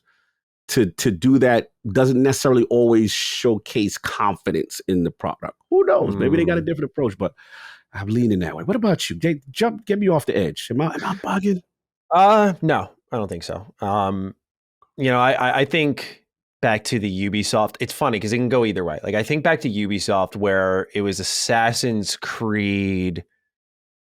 Oh, the name is escaping me. It was Unity, and then they had the other game where you played as the Templar. No, it was they had the next gen version with Unity, and then the same window they had a past gen version, not Rebel. It's gonna bug me, but I'll get the name in a sec. But there was an Assassin's Creed game that was dropping, and they held the embargo until the day of at like 12 p.m. in the afternoon or something like that. I remember the press was making a big stink about it because the game ended up being good. And I think sometimes these companies don't know what they have. But other times, I think it's a marketing choice to have your big surge of clicks and searches for your game be the day people can buy it, because maybe they recognize their window is smaller. So like the Callisto Protocol can't be in and out of the head because Dead Space is coming up. So I'm not sure what their rationale is, but I don't worry terribly about it. But at the same time, I understand there is rationale for fear. For me, it's just one of those things where the review situations become very weird. As someone who's been in that game for a while, it's become very weird. Like you'll get with the Callisto Protocol, I was contacted for a code 2 weeks out. They're like, you interested? Free code. We want you to make content ahead of the release of the game, like AKA review. I was like, yeah, sign me up. Here's my preferred platform. If that doesn't work, PC's fine. Just whatever. I always say, whatever gets me the code quickest, I will take that. And they're like, okay, ghost. Fucking ghost me. And this is a common thing. I don't say it out of entitlement. I say it for information. This is a common scenario in our industry. And then one day you'll just get an email, be like, a couple days ahead of embargo, but here's your code. Go crunch. Go bust your ass to beat the game. And it creates this awkward review process where they almost try to put you in a situation of, yes, I got to go play. Oh, and then you rush. And it's like, I don't play that game anymore, man. Not anymore. No. And it's very obvious what they're doing. So to me, it sometimes indicates like a surge of short-term, uninformed calls on a game where people are decorative on something they're relatively unsure about. And I think that's why you may see I would predict Callisto Protocol will probably have whatever score it has, and probably the user score will differ from it just by nature of the review process and when they hand out codes. That's a great point. And just to add on a little bit, another thing again, which also could be not necessarily it's bad, but to what you said with the review process, sometimes I've noticed a lot of these devs or publishers would make what I consider business decisions with that. And it's just like, okay, well, we could give it to content creator or outlet A that has all of this following, right? And I get it. It's a business. You want the most eyes on your product. I completely understand that. But what happens is usually some of them have a limited amount that they're willing to give out, whether it's resource or what have you. And that's when that decision process happens. And then it's like, damn, you get the ghost.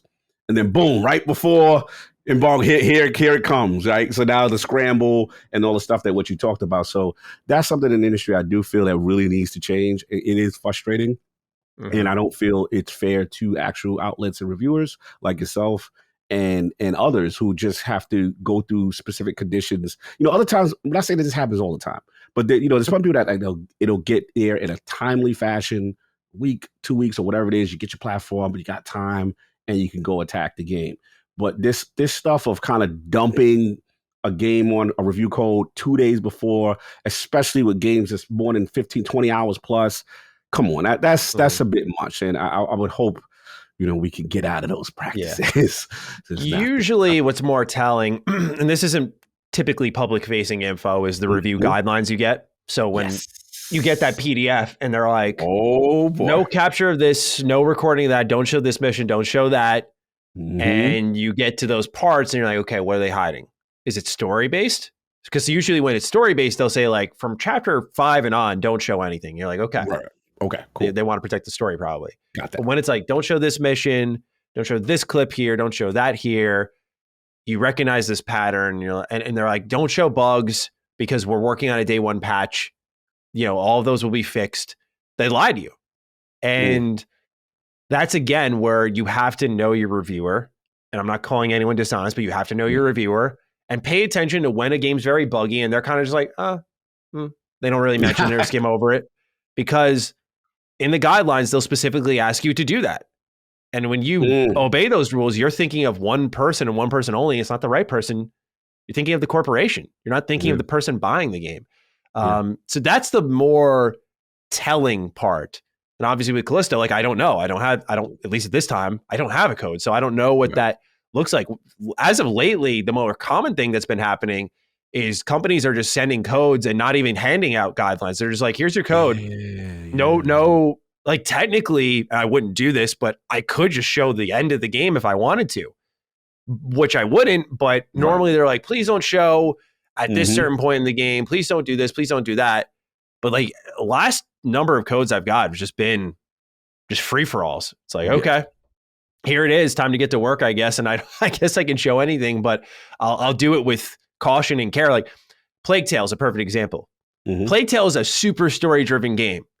They put no rules on what you could show. So in my head, I'm like, all right, first 5 chapters, I think, is what I'll do. I'll just keep it to the beginning of the game. It should show me everything I need to as I play it through. If I feel I need to show something else, I will do it. I'll record it all. And then I decide from there. That's where, just again, it comes up to the reviewer. And I like that trust. I like that freedom. It's nice. But I don't know, Lee. I wouldn't say, I mean, you'll know by the time this episode drops. If you're a patron, you'll know before. But for free listeners, you'll know after this episode drops if our gut checks were right or wrong. But I'm not terribly concerned. The gameplay demos look good. And what I noticed is what I expected. Like, hey, this is company's first game. It's a little choppy in certain places. It looks a little rough visually in other places. What does this look like? And I mean, we're talking about a studio that went under severe crunch for this. So what does that look like? It'll be an interesting game to look at. But I'm playing it regardless day one. I'm very excited for this game as a Dead Space fan. So we'll see how the Callisto Protocol goes. But best of luck to Lee. And with that, we'll move on to question 3 from Mike Poe. Good day, Dukes. I'm currently playing and loving Pentiment, but I made an observation last night. Less than 11% of Xbox players have obtained the Complete Act 1 achievement, which to me is abnormally low for an achievement you can get within 6 hours on a first-party release. Do you think Xbox gamers are just more diffuse in their interests compared to PlayStation or Nintendo gamers? I don't know this, but I have a feeling that if Sony's put out a first-party title, like a small passion project, the PlayStation fans would show up, in quotes, in greater numbers in the trophy data tracking. Thanks, and have a warm and cozy day. Thank you, Mike. It was nice and rainy here, so that's why I'm wearing my Halo hoodie. It is a perfect rainy, warm, well, it's not warm, but it's cold, cozy day, though. To answer your question, Mike, I would say yes. I do think Xbox gamers maybe aren't diffuse in their interest, but I will say they have more options in a different way. Whereas PlayStation asks you to pay for a game. With Game Pass and Pentiment, you can just try out the game and see if you like it. And I'll kind of run through that process a little bit. So first and foremost, just by sheer ability to try a game out, download it, load it up, when people are doing that, that percentage is gradually going to whittle down, right? So by the law of numbers, Xbox completion percentages will typically be lower than what PlayStation has to offer just by, I think, Game Pass existing, where if you have, according to the news here, 29 million subscribers, this game can reach a ton of people without a single penny being spent outside of their subscription service. And so I think people have the ability to try it out for an hour, 30 minutes and see, hey, is this good? Do I want to try this or no? So I wouldn't be too discouraged by that number because I think it just speaks to people are at least trying it, seeing if it's for them. And honestly, that 10 percentile is pretty low given it's a story-driven game. But you have to remember this is a super niche game and it's a tough one to sell. Pentiment is probably not the best statistic to go by. And I don't say that to make excuses, but like Grounded wouldn't be either because Grounded's like this kind of, you don't have to play the story. You can just enjoy the game and run through the world and just let that be that. And you can play the game in so many different ways, so many different difficulties and creative mode or whatever. So that's not a good gauge either. a good gauge would be a true traditional first party release that did have that high profile marketing, your Hellblades, your Starfields, your Redfalls. What does that look like? And I still think it will end up being lower just by Game Pass being a thing that exists. When you do not have to pay for things and when people can just pick them up, they're probably not going to stick through it as long, because when you buy something for PlayStation or Nintendo, there is the notion of, I'm kind of stuck with this. I'm going to get my money's worth, and you're going to finish it, or at least try to, at least go deeper because you've invested in it. With Game Pass, you have the ability, your investment is your hard drive space. If you're not protective of that, you got the big hard drive. That's all there is to it. But anyway, I was eating up a lot of time there so Cog could get back from the bathroom. Cog, what do you think of all this? Yeah, no, I think that's a good explanation too. And again, I'm not trying to sugarcoat, make excuses or anything like that. The way I look at it is just like you said, Game Pass to me represents, it's almost like the buffet, right? So you go to the restaurant, it's like, yo, open buffet, right? So if you give everyone this open buffet ticket and they come in, all right, you know what? All right, that shrimp cocktail look a little good. I'll try that. You know what I'm saying? Okay, that look a little good. You may not eat the whole shrimp cocktail, right? But you got to try a little of everything. Yeah. You tried a little bit of everything. So that their mindset is, I rather you try with this buffet card than you to come in here and it's like, okay, if I come in and I got the $20, $70, whatever it is, and I'm just getting the filet mignon, and that's what it is. You gonna commit to that filet mignon meal, the whole thing, whatever you order, that you're committing all the way through. You paid, like you said, there's that commitment. Whereas Game Pass, the mindset is just let me see what it is. And to Pentiment, we got to be real. You know what I'm saying? It was one of the games that, listen, I'm an Obsidian fanboy, so to speak, right? I was on the fence like when I first saw it, like, I don't know, fam. So if I'm that guy, right? You talk about to the masses who don't know what Pentiment is, they're like, all right, at least try it, but I don't know if it's going to be. And it's a very niche title. If you don't like the art style, if you don't like that the time, start is slow. That start is slow. I tell people, get to the first one, because even me, the first, be honest, 15, 20 minutes, I was like, man, I don't know.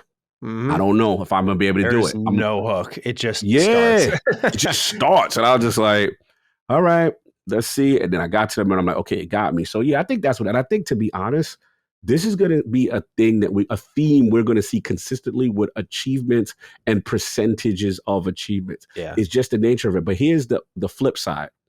The flip side is that, let's be real, there's a huge subset of gamers that will never even try these games if it was like, yo, you got to spend that hard 40, that 50 on Pentiment. Go out there, get it.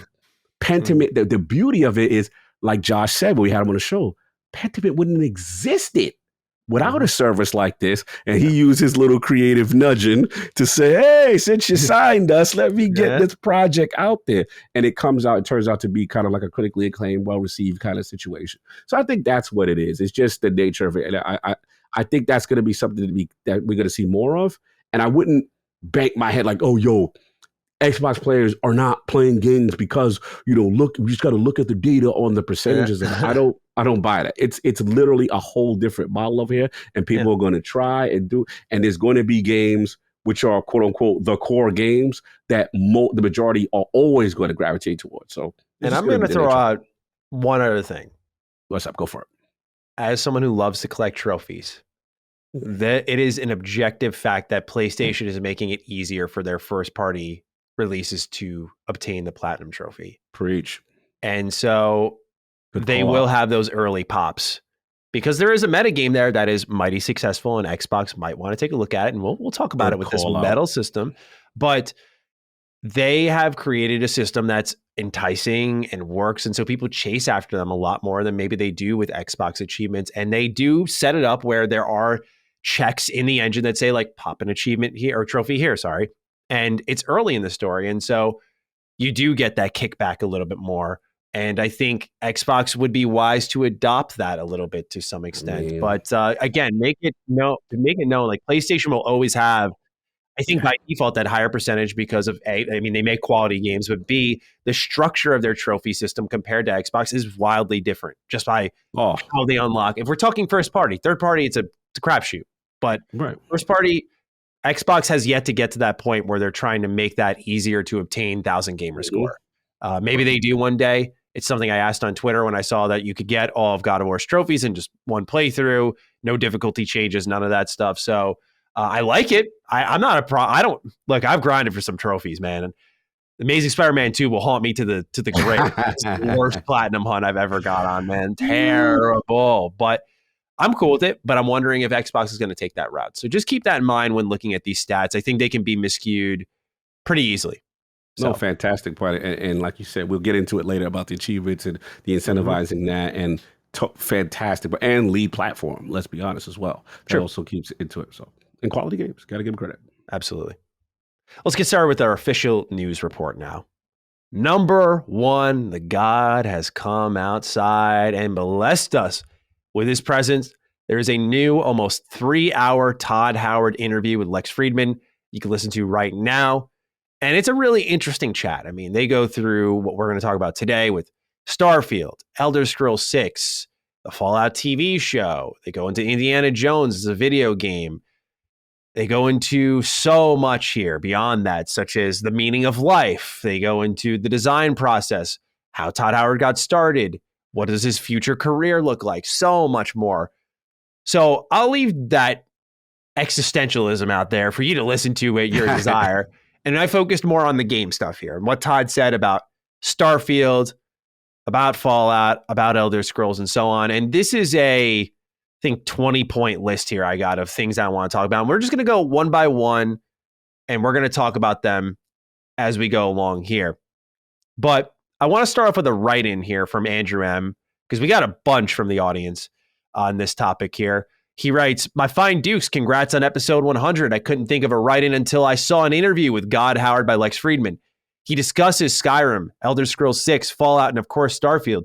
Do y'all listen to interviews like this? I'm only about 5 minutes into it, and I find it pretty interesting. How reliable is this information in interviews like this? P.S. My wife and I can't wait to see y'all in Houston. My dad is bummed he couldn't make it out to talk with the Dukes about how much fun he's had in Fallout 3 and Mass Effect Legendary Trilogy, but he will try for next time. Thank you, Andrew. Send your dad our best wishes, man. That's awesome. But we're looking forward to seeing you and the wife. And Kyle, you gave this a listen, right? You gave it the full listen? Oh, yeah. I get about 75%. 75%. Okay. Yeah. Mm-hmm. I gave it the full listen. There's not a Todd Howard interview that goes out there that's not listened to, because anytime I hear him, I'm just like, I always say this. I'm going to keep saying it till I'm dead. Let's go. He just takes things that are complex. It's how you know he's an amazing director. He just takes the complexity and breaks it down gently, gives you that aha moment. It doesn't matter what your skill level is. He makes it easy to understand. And translating ideas in game development is so tough. And he does such a good job of that. So it was a great listen, especially Lex who games, but like he didn't strike me as like a gamer. Right. So I was like, oh, this is a really interesting place for Todd to hop on. And usually he's in this limited capacity. I'm like, almost 3 hours. It's a really good show. I highly recommend people give this one a listen. I think they'll enjoy it. Agreed. All right, let's get started though. Solar systems identified by levels. So in this interview, Todd talked about how there was a solar system that was level 40. And he mentioned how as you explore further and further, that's going to scale up or scale down, almost like a rubber banding system, if you will. I was curious, Cog, how you felt about this one here, about how you felt with the level gating, where that's been in all BGS games, right? Like if you go to the glowing sea in Fallout 4, it's going to bounce you out real quick because it's like, you're not ready for this. You're going to see the skull next to the health bar and go, whoo, run the other way. Whereas this is doing it by solar system. Do you see this game maybe limiting your exploration a little too much? How do you feel about this system in general? Because it's all based off the scaling of like your, I think, hyperdrive and how you jump from system to system. So there's a progression tied to that. Do you think it may be too limited on paper, at least? No, I like it. I like, because it's not limiting your exploration that you necessarily can't go there is the vibe I got. But like, if you go there, it's on. Right. And I actually like that, because I remember playing Skyrim for the first time, and I don't know what area I was at. I was just like, who is this enemy and why can't I deal with it? And it's like, I got the bounce. And I love the fear of that. I love the threat of that. Like, yo, you just can't walk where you want to walk. You go through this neighborhood right here. You pull up on the wrong block over here, you gonna get it. So get out of here. And it's a feeling of accomplishment when you could come back. And it's like, yeah, remember? Remember all the things you did to me to terrorize it? I'm back. I love when games do that. So I actually don't have a problem with that. And this sounds pretty vast. So yeah, I actually was like, okay, all right. Let's see what we're doing with the solar systems. Okay. Cool. I'm glad you like it. Because for me, I was, when I heard it, I was like, okay, I like how they're breaking it up, because to me, I think the best games are broken up in that regard. Like they kind of stick to that more hub system style. That works with me personally a lot more. And it just seemed to fit really well for the type of game. And it reminded me a bit of Mass Effect, which I was personally pleased to see. So very excited to see how that all turns out. The next thing that's on the list here is a little bit of an explanation on how the 1,000+ planets came to be. So Todd explains that they were generated by using a procedural technology where they generate tiles of landscape. They handcraft some things offline, they called it. And then they use a tool set that wraps them around a planet and blends them all together. And this is built through their experience on Daggerfall as a touchstone. So I thought this was really interesting because this is going back to like the true heritage, the inception of Bethesda as a company. Like this was one of their first pop-off games, was Daggerfall, because it was this game that surprised people with how large scale it was and how many things there were to do. And it's nice to see that they're using that technology for the landscaping, similar to what they've used in Fallout 3 and Oblivion, where they kind of just generate it and build on top of it. And much like we've speculated, it truly sounds like this is something that they are just leaving blank for modders, because that's one of the things he also said in this interview, was that they build their games from the ground up with modders in mind and how people can augment their experience, because they understand that it is really the lifeblood of their game. And that's how you get people, in my case, triple dipping on the game, not by fanboyism, but by, I got on my Xbox. Okay.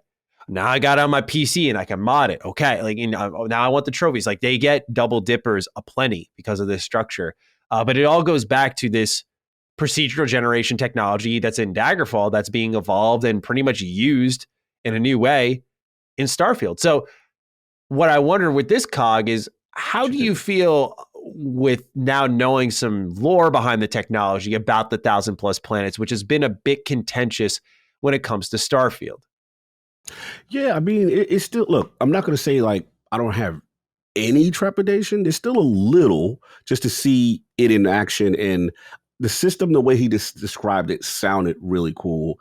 And it sounded like they were really comfortable with what was, kind of being constructed by this system, right? So that part gave me confidence that it didn't feel like, yo, you just landing and it's a barren red planet and it's a barren blue planet. Like, you know what I mean? Like, because you worry about that stuff when you hear these numbers, these grand numbers, thousands or hundreds or whatever it may be, you start to worry about like, okay, how unique can it really be? And then he started to talk about like, designing stuff for your ship and then utilizing like talk about the gameplay loop as far as like what wouldn't be fun. Like what wouldn't be fun is you go on out in the area, you lose fuel, you have to stay on this planet, you know what I'm saying, kind of thing.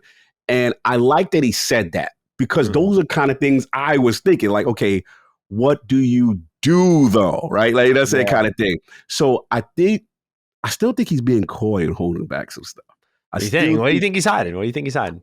I get from a creation standpoint and a mineral standpoint, but I'm still going to give some Mass Effect energy vibes. And what I mean by that is that Mass Effect had planets, right? A whole bunch. And, there was the whole like land on a planet, and then sometimes you'd find these discoveries. Yeah. Right? And that would lead to missions, and that would lead to so I'm not buying that everything is just 1,000 and mineral resources. Just shut up a home and that's it. I'm not buying that yet. I still feel there's a little still something more to it, and that there's some are going to get specific mission structure attention. You know what I mean? Especially when you divvying stuff up by solar system. right? So you're divvying stuff up by dangerous. So that's where I'm at with it. But yeah, I'm still excited because he's really diving in. What I like that he's doing, he's really diving into the concept of the great frontier of space and, having the hyperdrive and the systems you need to take off. And, it's a lot. He's really getting into that bag. And yeah, he's super knowledgeable on everything space now, it seems. Oh, I'm sitting there like, okay, he's in that bag. So I think there's more there. Yeah, I could see a total Mass Effect 1 situation happening where you just drop on a desolate planet and there's that one base. I mean, that's kind of what we saw in the gameplay reveal when you think about it. They were on the moon of Crete, I think it was, and it's just one base out there. And that was really it. But if you have a lot of those just dotted throughout, that's exciting to find, especially because you're like, what's hidden out here? Just the same thing when you're in space and you have the freighter, you're like, hold on, this is abandoned. Like, this just one area, but just given the notion of the setting, there is something there. So very pleased by that. And I like how he explained it. But what I'm more pleased by here is he talked about having different spacesuits that you could wear. Yes. And he said that they're going to have different buffs that can fight off various gases and toxicity. Now, if you look at the HUD in Starfield in the bottom left corner, I believe it is, you're going to see things like a gravity meter, a CO2 meter. You're going to see things like heat, cold. And I'm starting to think that this is going to almost, how in Breath of the Wild, you had to wear certain armor for certain parts of the map. Yes. I think they're taking that element and they're dropping it in here a little bit. And I'm very keen on that because if you're going to all these planets, they got to have their own gameplay elements, right? Their own looks and feels. How do you capture that? And I like that they're going to play into those characteristics with the armor system and what you're wearing and how you respond to it. So this one amped me up a bit, but I'm curious to do the same for you.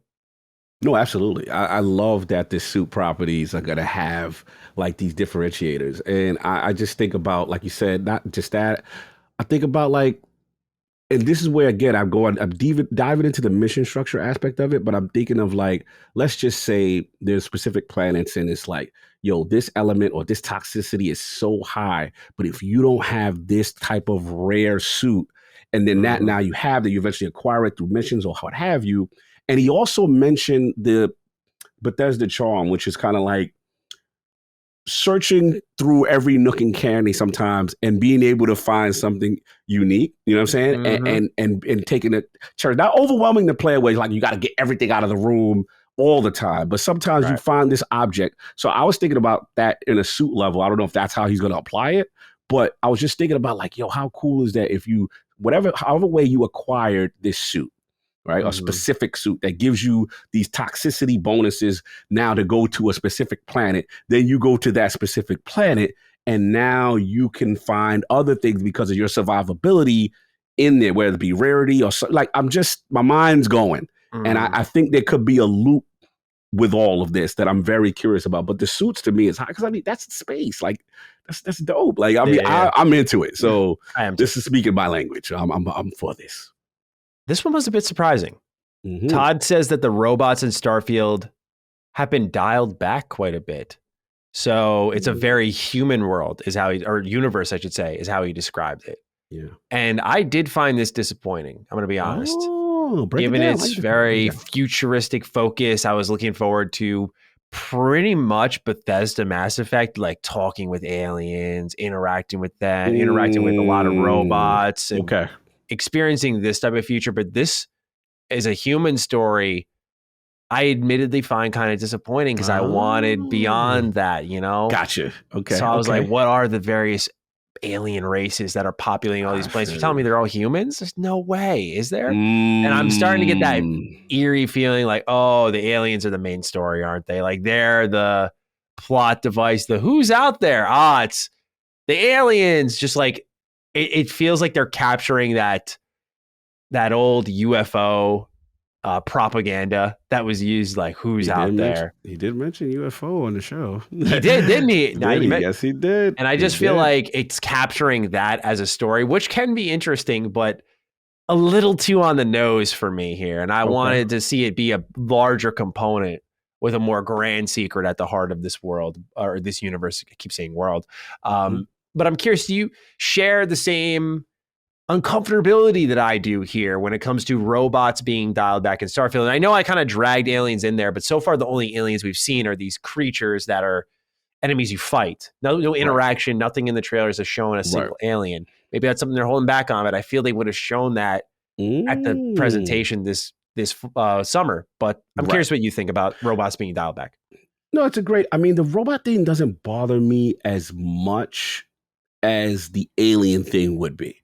Because I think if there's like, we're gonna paint a universe and it's a human story, but we're talking about space and the great frontier, and there's, we're not going to talk about other alien potential intelligent life out there, Not saying that he didn't say that, but I think that you could be right where they may be holding that secretive as the plot device as the actual missions that you do, kind of thing. So we do know that there's factions, right, with different groups and stuff, human groups and stuff like that.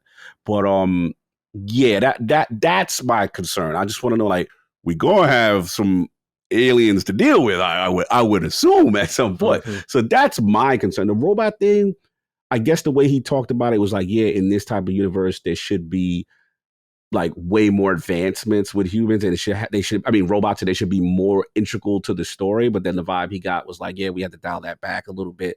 And I guess the vibe is maybe more human interaction with other, factions. I don't know there, but we got to see. That's going to be determined how that narrative plays out. That to me is what is the main story that's driving us from point A, B, C, D to the end. So they clearly hold that close to vest. But yes, it is a slight concern for me. I want to know what the hell that's about. Yeah, he took that 76 criticism to heart, it seems, because that game was all robots when it first came out. So he was like, no, none of that. Humans only now. He's like, humans, man, we got to talk to these people. Let's go. Next up on the list, he says they might do a hardcore or survival mode in the future after the launch of the game. And I thought this made sense. It's funny, Fallout 4 at its release had a survival mode, but it was literally the worst named thing ever, because when you looked at Obsidian with New Vegas and their hardcore mode, that should have been called survival mode, because you had to like eat, sleep, drink, you had to take care of your character, watch the ammo weight, everything was ramped up. Whereas Fallout 4 had more of a hardcore mode than a survival mode. Their survival mode was every enemy just had insane health pools. And that was it. That was it. It was awful. So but then they released a full update, and they removed like fast travel and stuff, and it still wasn't that good until modders came in and made it much better. And Bethesda was wise to use the Creation Club content for the survival mode in Skyrim, because that one was also awesome. But I think that this one fits surprisingly well, because he was talking about the fuel limits and how they took that out of the game. And it looks like this would be something they'd add back in for a survival mode. But I'm curious, Cog, if this is exciting to you at all, or perhaps something you'd want to indulge in a second playthrough. Because for me, this is like a when I come back type of playthrough beat here. Like, I'm not doing this first time around. Yeah, same as like there's an audience for that's not me. I'm glad that he's thinking about it for the future, but yeah, I don't. He nailed it. Like, he just talked about the whole gameplay loop and how many times they went through the iterations of running out of fuel in there, and it's like almost like a dead stop. And then you would call up, and who's going to answer the call became this mini game, so to speak, kind of thing. But yeah, he agreed with how I felt. Like, that did not sound fun, so they removed that aspect from it. And I'm like, good, because there's a point when you're too realistic, but how fun is that, right? And I think that's the balance he was able to explain himself with. Absolutely. Last detail for Starfield, he says that we're going to see ships leaving/exiting starports in the game. So it's not just going to be you landing and that's it. They're going to be entering and exiting as you go around the world. And they said that you could also be contacted by freighters in space systems. So it's not always going to be combat like we saw in the gameplay trailer. It's also going to be people interacting with you, phoning you down, maybe asking for help. And that'll be a new way to interact. So I was actually pretty excited by that one. Oh yeah, absolutely. That I love that. That's space stuff. So that's the thing I think about when I think about Starfield, is when we're in outer space, the derelict space station that I'm going to be hunting for when I get that game. That is I want to have that. If anyone's ever read Star Wars Death Troopers, it's a Star Wars zombie story, but they break down this idea of, I think it's Han Solo is like the main character of that book. and he gets onto like a Imperial cruiser, and the way they wrote it, it was like dark and desolate. No one was here. And I think of the Harbinger and KOTOR 2. I love that stretch in that game. I think about that and like, what is here on this abandoned ship? And I get so excited, man. So that's the part I really can't wait for. And hearing there's more to that, I was like, that is money. Money. Elder Scrolls 6 time now. Todd has confirmed he has a vague idea of Elder Scrolls 6's release date, but indicates it's not soon. The more interesting part that we know less about is that he says he regrets the wait and would maybe do it differently if he had gone back. Better regret, make sure I get it this damn generation. That's all I care about at this point. But I mean, yeah, he knows what it is. All right, great. It's going to be a minute for us to get it. And then you talked about how Starfield came in between and you didn't want to do just the Fallout Elder Scrolls back to back. Yeah. I get that. You know what I'm saying? I get that. But yeah, I mean, it's going to be a while, but I want, hopefully at the end of the generation. Here's the interesting thing. Let me hop to our next bullet point. I want you to continue because he may have accidentally gave us a window of how long it could be because he starts talking about Skyrim and says how the long-term support for that game really changed how they wanted to make ES6 so it can last for decades. Now, what that could mean is it could take a long while to make that type of game. And you do wonder how long something that's supposed to last decades would truly take, because you don't make Skyrim. They seem to have fell into the people want more of this. Okay, we're going to keep doing things with it. We're going to keep remastering and re-releasing that. But now that they can't do that because technology is so ahead, you can't pretty up an already beautiful next gen thing. Like, what do you do with it? So you have to think about how it can sustain itself. Modding on consoles, like I'm not talking about downloading them, but creating them has to be on the table. An overhauled creation club, probably kind of what GTA 6 is doing, where more content's reportedly being added to the map as time passes on. So it's almost live service, but it's single player. Right. These are things they're probably taking an honest, hard look at and figuring out how they can implement to their game. And that takes a while. And I wonder if that means that this is going to get shot out of the 2020s. I really do. No, I mean, especially with the scope of these games and how, Skyrim was built and him talking about those moments. And it's just like, man, they put so much into these games. And you really think about it from a development standpoint, there's a possibility. I mean, I get it, this generation. Look, man, I'm trying to be alive when this thing come out, man. So we'll see. But yeah, I'm like, let's see how this goes. Yeah. On the note of more Elder Scrolls, Todd confirms he is known for a long while now what the beginning of Elder Scrolls 6 will be and where it will be set. Now, I found this fascinating because I put on my lore cap here. Ooh, let's go. So there's a video I made back in 2016. And I remember for whatever reason, it got some blowback on it just because it was speculating. But now I'm looking like fucking cash money over it because talk to me. In this video, I broke down when the Skyrim Special Edition came out. I said, check out this book. For those who are playing Skyrim right now, or if you want to just look it up online, read about a book called The Great War. Okay?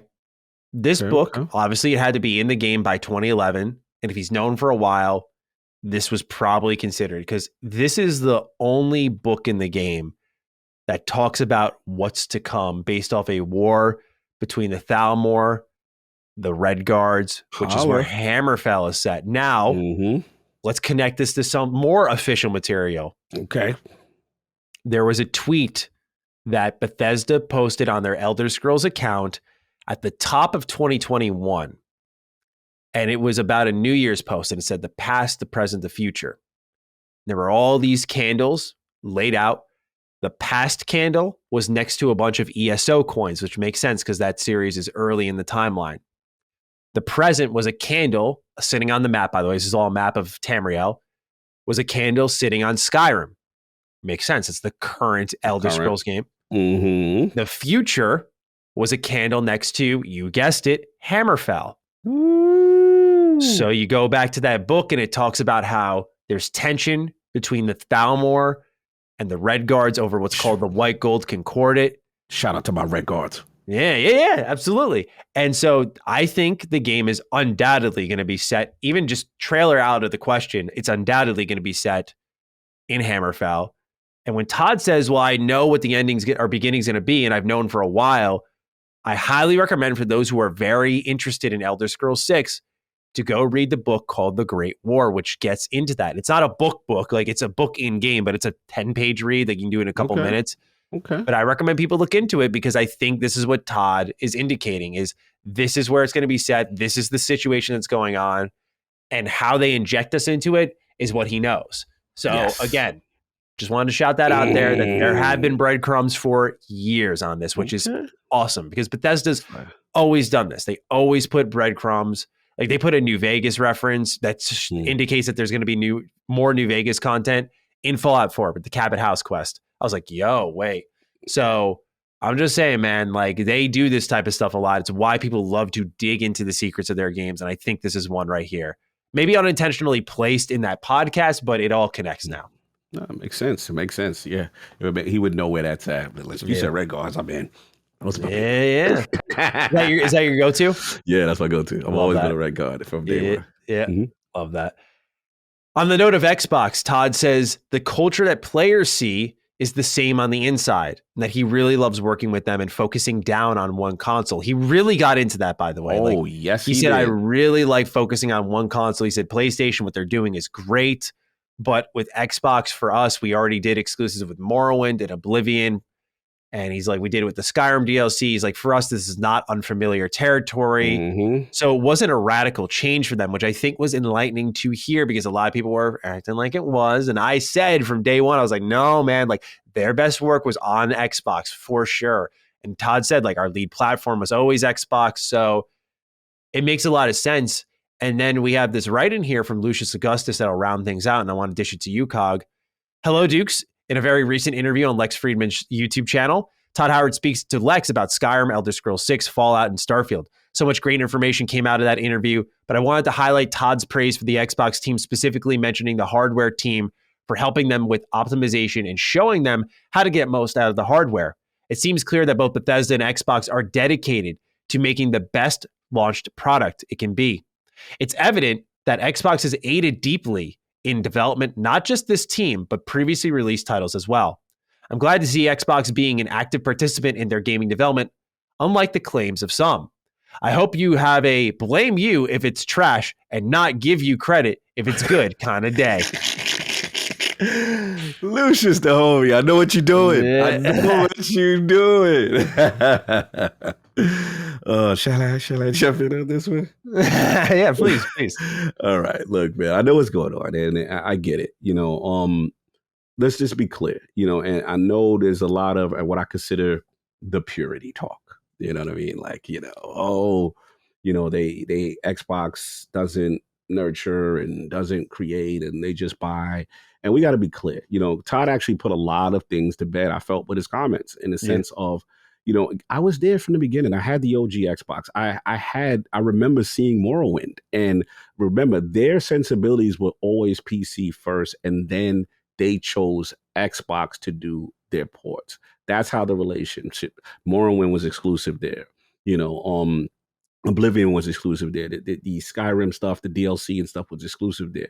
They've had this relationship with Xbox for a long time. It is actually a natural progression with them and always working with Xbox. So again, very Insomniac-like, in my opinion. Thank you. You know what I'm saying? Like I know people like to say they don't want to give credit if Starfield's good and all this stuff. I stay clear of that talk because at the end of the day, this is what I care about. Is the product good on the platform? Yes. Now, in this particular case, I am going to fight because they have been there from the inception of Xbox. Like they have literally been there. So it gets no more nurturing and more creatively connected than that, right? Mm-hmm. So it bothers me when I see these comments of not giving credit to Xbox. Well, if that game's good, that doesn't count. We got to be careful with that. That's all I'm just saying. We just got to be careful. No, I think it's a reasonable place to push back on with this one. Yeah, I just got to push back on that talk because at the end of the day, all I care about is a good game. But in this case, bro, they've had the relationship is clear. We've even said it when Todd was talked about Phil and reaching out during the 76 era when 76 did what 76 did. Oh yeah. kind of thing. But yeah, that's what this is, a natural organic relationship that has our been favorite there. word. We haven't heard that in a while. I'm going there for a long time. So let's just stop with all this trying to take credit. You know, if a game's good, it's good, and that's it. That's how I'm ending this. But I see what you're doing, Lucius. I see what you're doing. I love the energy there. Well, on the note of tech, Cole Helgerson has a write-in of his own. Hey, Duke boys, congrats on episode 100. I've been listening since the first episode, and the show continues to get better and better every week. Thank you, Cole. I just listened to the Todd Howard interview. You got everyone saying that now, by the way. I just want to throw it out there. I can't take credit. I got to shout out my man, Anchorman V. He was the first person I ever heard call God Howard. I thought it was the funny. He is the biggest Fallout and Todd Howard fan I know. I used to battle that man when it came to whose games like was the most played. I'm a big Destiny fan. He's a big Fallout, and the fact that Fallout would be, and he'd be like, "That's God Howard. Look at them. I'm like, okay, all right, man." So yeah, that's my man. So salute to Anchorman V. He's the first person I ever heard say God Howard. He loves that. Oh man, you'll see. We'll do some stuff with it. Yeah, absolutely. Exactly. Now it's funny because I've used it on my channel since Fallout 4 probably. So it's so funny to see it just growing and people writing in with it. But Cole writes, I just listened to the God Howard interview with Lex Fridman and noticed a very interesting remark from Todd. He explained that BGS has no problem sacrificing graphical fidelity or frame rate to improve the player experience in the terms of the simulation. To me, this means we should be prepared for Starfield to only run at 30 FPS and possibly lower than a 4K resolution, which I'm personally okay with, but I could see this causing a media firestorm and fueling the console wars. Would you guys be okay with a 30 FPS Starfield? Thanks for the amazing show every week. Shout out to Demo Disc 8. Oh, my man, Cole. My man. That's a listener.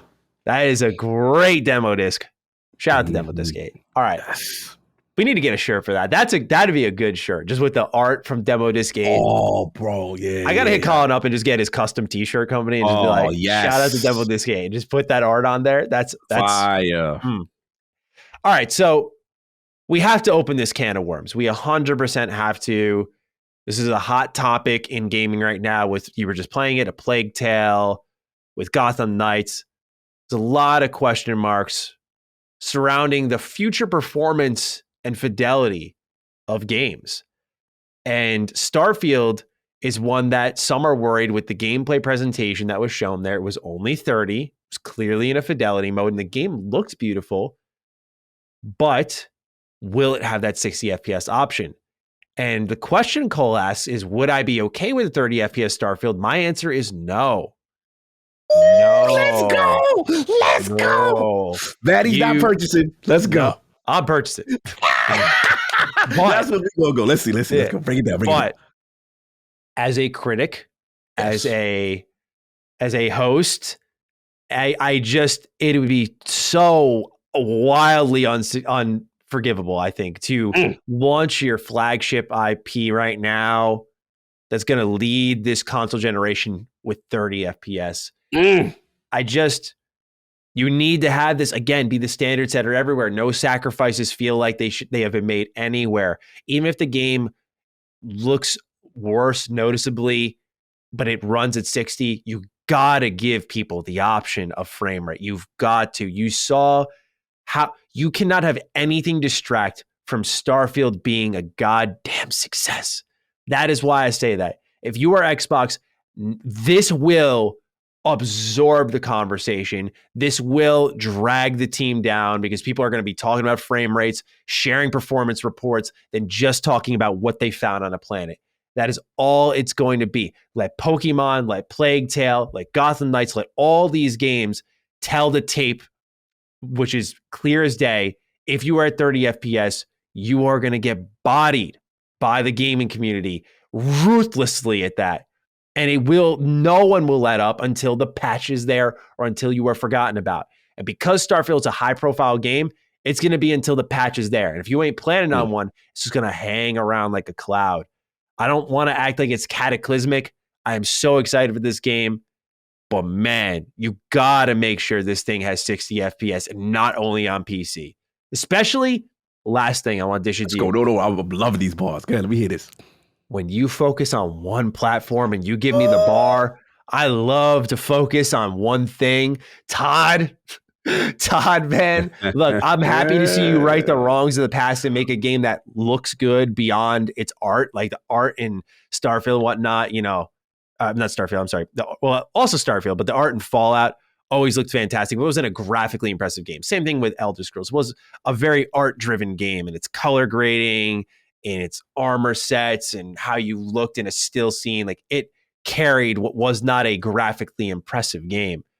So I respect that you're trying to right the record here with Starfield and make a good looking Bethesda game with high quality animations. But man, you need that frame rate and you need it now. Make sure there's 60 FPS. Please, Todd. Please, Bethesda. Please, Xbox. Do not let this go out or this will be a horrible, because I know I can see the write-ins now. What's going to happen? Maddie and Cog, is it a problem? Maddie and Cog, I don't care. What's the big deal? That is going to be our show, our community for eons. Please spare yourselves, Xbox and Bethesda. Yours truly, Mr. Maddie. Cog, take the stage. It's all you. Listen, man. You preaching, man. Do you agree, though? I am torn. Now listen, Cog to the letter of the law agrees with you. To the letter of 60 FPS, the standard, next-gen consoles, he himself said in this interview, it's refreshing to have the technical wizardry, the hardware guys helping you out to help us across the finish line. Obviously, they delayed this game already, right? Mm-hmm. One would hope maybe that could help with optimization and getting this thing across. I'm with you on performance mode. I'm with you. I'm always with you with performance mode. Like, give the option. You know what I'm saying? Even look, enjoy running at 720p, but it runs 60. There may be some people that still will play it at the 60. That's what I'm saying. That's what I was saying. Like, I don't care if it looks bad because many people will not. They will. Right. They need the 60 frames. They need it, right? So let's just say you do it in 900p 60. People will do it, right? So my hope is that, yes, it should have that. However, in the same interview, Todd Howard said, well, we don't mind sacrificing the frames and the 4K. We never really cared to, we want the purity of the experience. So when I hear that, I'm like, you man said frames. The man literally said we would sacrifice frames. And I gotta be honest, man. And this is the thing I've kept to myself quietly during the Starfield review. And I was like, yeah, that looks great, but that looks dirty. That looked dirty, bro. And Cog, look, to the letter of the law, I could sit here and cap. I am going to play this game, regardless of whatever I'm going to play that. I know when I love something, I'm going to play this game. Now, am I going to be happy that it's not 60? No, but I'm going to get a lot of use of that laptop of yours. That's all I'm saying. Oh, fat. Like, the beauty of Xbox is I can take it where I want to go, but it's not about that, right? It's about the Series X console investor.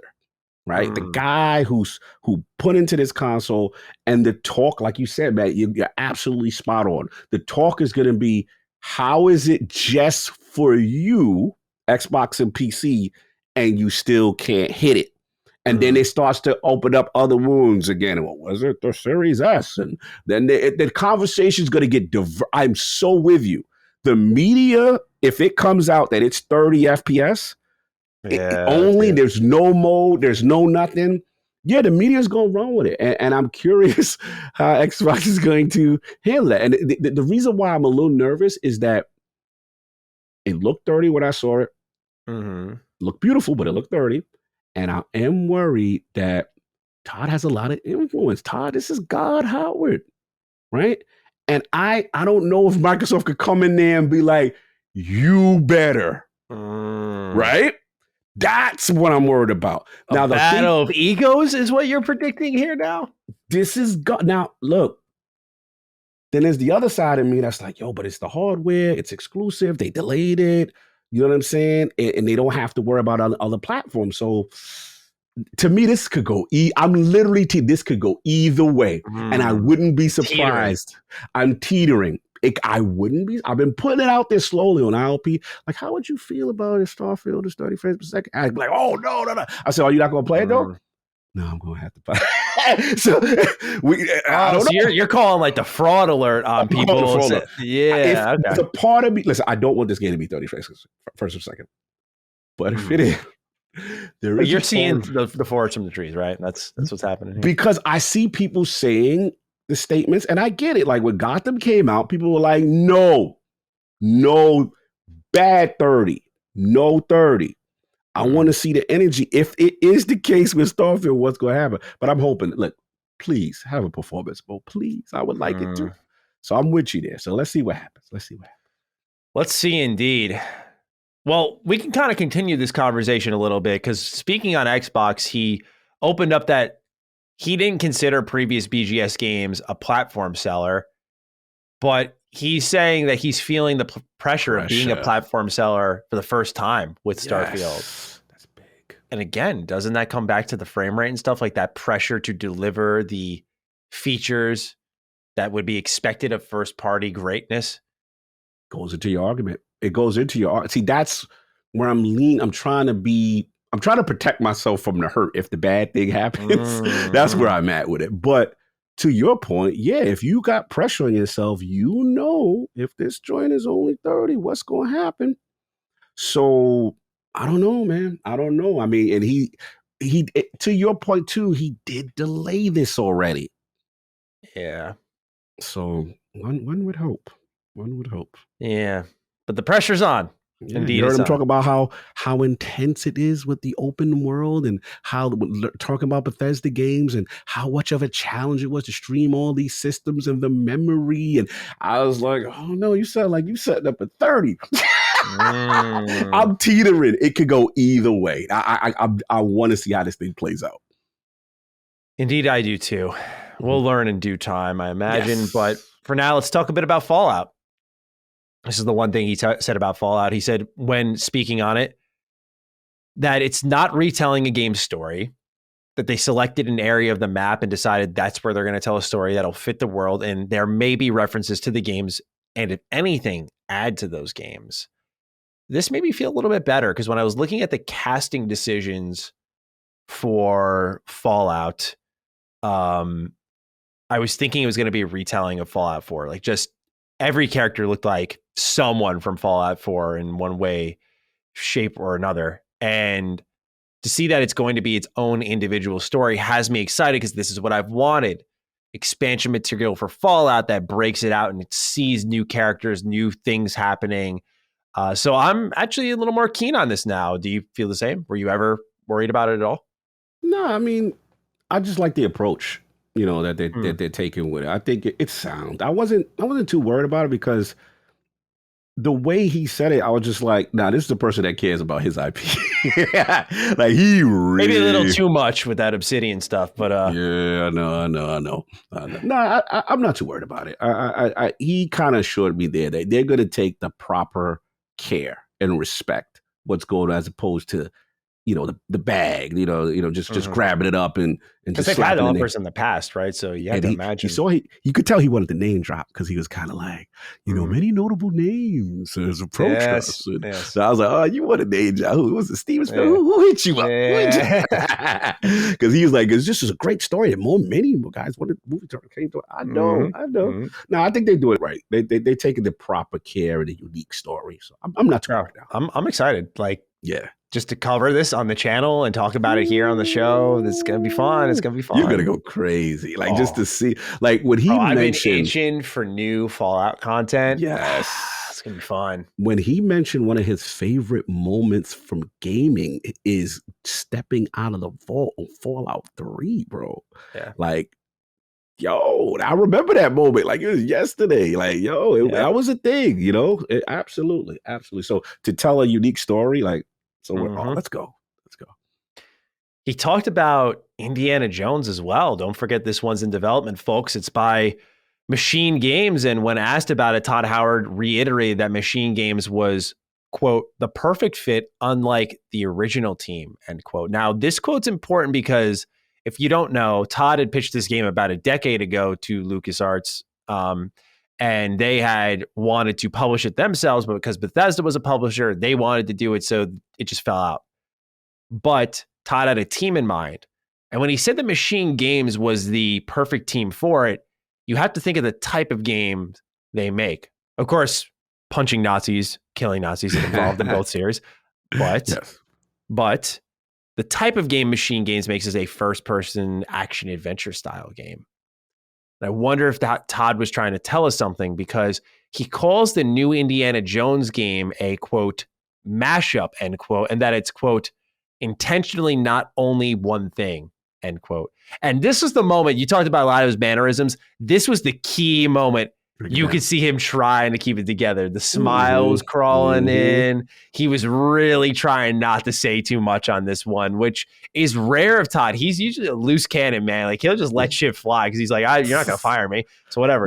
But he was trying to respect, I think this is Machine Games title. It's their game. They can announce it and reveal details when they want. But with that mashup in mind, that perfect fit in mind, are we thinking we're going to get some first-person, third-person action here, almost an Uncharted-like game with big set pieces? Because that's where my brain's starting to go a bit here with Indiana Jones. That's what I would like. That was my only, what do I call it, trepidation, because that would be disrespectful to Machine Games. Like, Machine Games, we know what they do. Yes. That first-person, main vein, yes, crispy, silky, put on the armor, slip underneath the thing, and it's it's amazing. You know what I'm saying? So it's just like, but you know them to be that FPS hardcore. You know what I mean? So there was a point like, how does that translate though to Indiana, right? Where you kind of need to see them, and the whip and traversal. Not saying it can't be done, but I just was like, I feel like you kind of need to see them, right? So when I hear mashup, potentially not just one thing, sound like you're getting a little creative with it. So I can hope that maybe it's not what I think it is. So he seemed excited. He seemed excited about it, man. So, and the fact that it's high praise for Machine, because he's just like, they were the perfect team to do it. What we had, this was the right moment, the right team. Boom. So I can't wait to see what they cook. I want to know what the vision is.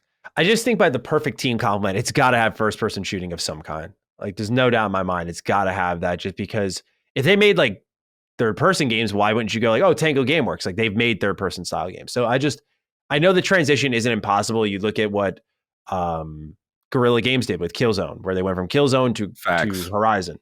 One of the most impressive transitions we've ever seen in video games was that right there, in my opinion. And absolutely, I'm hoping that like Playground can follow up with that, with going from racing to open world fantasy with Fable. Like, that's going to be awesome to see. So it's possible that they do transition, but when he calls them the perfect fit, I don't know if it's because of the themes that maybe both these series kind of overlap with, or if he was thinking the style of game they make. Well, I guess we won't know until we see it, but it got the brain spinning a little bit. And I feel like it's got to have first person shooting of some kind, because I was thinking of a game I really love, Indiana Jones and the Emperor's Tomb. This awesome game. I love this one, but it has a lot of third person brawling and combat, but it's also got some first person shooting sections. So that was where my head was at a little bit. We'll see what it ends up being. See what the mashup is. Yeah. Last little note here. During the concluding moments of the podcast, Todd expresses that he wants to make video games for as long as possible. However, he's aiming to enjoy development more than the end product, as he recognizes that you only get one shot at these things. So this is where things got a little serious, but he wants to keep going. And that's good to hear. But some people were worried about, like, when's he going to retire, with how long these dev cycles are. It seems like he's still got a lot left in the tank. Yeah, well, that's good. I mean, at the end of the day, you don't want guys burnt out. You want guys still with the creative juices. This is one of the top, minds in the game. Skyrim, the list goes on. Accolades, we know what it is. But to see him still have that passion for it is interesting. He's been doing it a long time. So yeah, I'm excited. I'm excited that Starfield is something new, and that you could tell his synapses are firing on space stuff. Yeah. You could see him just so excited.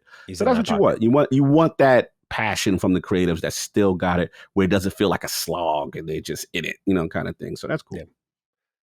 With that, that's a Todd Howard interview with Lex Fridman. Again, there's more that you could listen to that doesn't have to do with Starfield, Fallout, etc. But we want to make sure we covered all the highlights for you in case you didn't have the time. I mean, you're listening to a podcast right now, so it's possible you were already jammed up with great content. But that'll be out there for you to listen to again. But with that, we move on to number 2 here, which is pretty interesting. During November, Microsoft hosted their annual Hackathon event, where employees from all walks came together to pitch ideas for potential products. Over 10,000 inventions were submitted by a staggering 68,000 employees. And according to Data of Xbox Jez Corden's latest report, one of these included a new achievement system for Xbox dubbed as Achievements 3.0. Jez writes, quote, "This system would sit alongside the existing gamerscore system, awarding players with PlayStation-like bronze, silver, and gold trophies for various per title and even system-level accomplishments. For example, in the video shared with us anonymously above, you can see a concept medal pop for playing 300 titles on Xbox Game Pass. The presentation also showcased how each medal count would be displayed beneath your Xbox profile on Xbox.com and consoles, giving players another way to showcase their accomplishments across a variety of activities on Xbox Live," end quote. We dedicated a whole DDU to this, Cog. We talked about possibility of an achievement system overhaul, and it seems like on the inside, they would agree. And we've known for a while they want to add stuff to it, but it seems like there's starting to get a little bit of a push, like here's a cool invention idea. So what do you think about this medal system? Is this the solution that you were looking for here? Yeah, do something.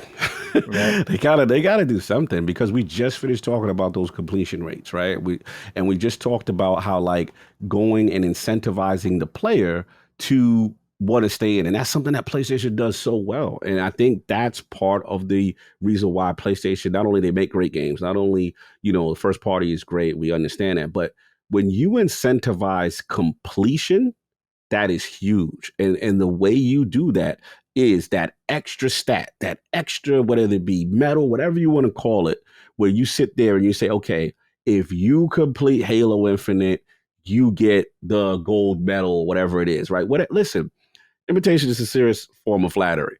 PlayStation, they copied, they looked at achievements, they created trophies, right? Now they've created the platinum. Hey, man, look, that's a fantastic idea. Hey, humble yourself and make a similar system. The players want it, because here's the thing. It's an internal gamer culture / gamer pride thing. Second, here's the other thing why it's stupid for Xbox not to do it. You are literally incentivizing engagement. That is what you want. You want engagement. You want people to live in these games, live in these worlds. Please, you're like, do everything you can to do it. Now, they've got the great system when it comes to Game Pass and Game Pass rewards and, play this, get 25 points, use that towards. You can literally supplement your own subscription by doing this. If you play the game just by launching titles and stuff like that, that's great. But let's now further incentivize. You're hurting yourself by not having a system, in my opinion. Humble yourself and copy what's going on, because that PlayStation thing is working, and it's a pride for PlayStation, gamers. Hey, you got that platinum? You truly love it? Like, I go front. That's how, listen, y'all, I'm the gaming ninja. I'm Ghost of Tsushima all day.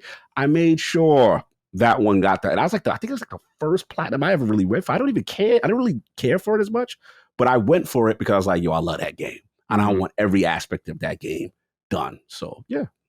Right on. Yeah, I was excited by this. I know it doesn't mean a whole lot since it's a pitch more than anything, but I do think it's something that Xbox needs to explore, as we've talked about ad nauseum. And it's something that with this kind of side-by-side system, it's almost what we were talking about, where you don't overlap and replace the achievements. You just set something alongside it that has something beyond the game's progression. And I would like to see them go into the kind of what you were talking about with the Microsoft Rewards program and tying it all together, having this cohesion, like the triangulation between Gamerscore, earning Game Pass quests, and this medal system, and making it all filter into this Microsoft's Rewards program, where you can almost pay to play or play and then pay rather, in this kind of unique ecosystem that I just don't think is getting enough of a spotlight shined on it. And I don't know what they're waiting for, whether it be a new generation where I think the most attention would be on it. Like when they were making changes to PlayStation trophies, they're like, we're adding trackers, we're adding walkthroughs to it all. There was an excitement for it and interest in it because more eyes were on it. Whereas this is slid out as an update. It might be a WTF moment. I don't know. I certainly wouldn't be complaining about it. But my point being is that I like that they're looking into this. And I hope that they continue to investigate because it's overdue. That's the thing. They've been lapped, as you've said. They've been lapped. And I think that this needs to be a higher priority because, again, a lot of people do buy PlayStation games for the trophies. And not that people don't buy for Gamerscore, but there is something there, an it factor, if you will, that PlayStation has based off the system you made.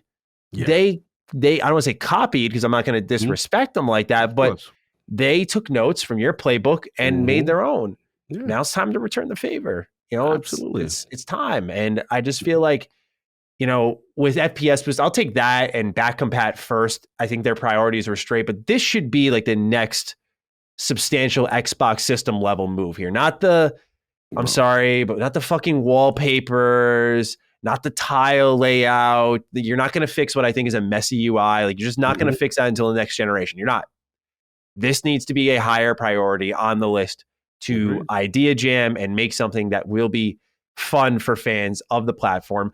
And with your smart onboarding, maybe like COG proposed, making it that kind of cohesion between all systems could be really worthwhile for them. So I don't know. Just overall, I think it's something they need to investigate and accelerate, quite frankly. Absolutely. Achievements and DVR are 1 and 2 high priority systems that need overhaul. Agreed. Absolutely. So that's number 2. Surprise, surprise. We got this far without talking about Activision or Xbox, but don't worry. The last 3 items on the news report have to do with it.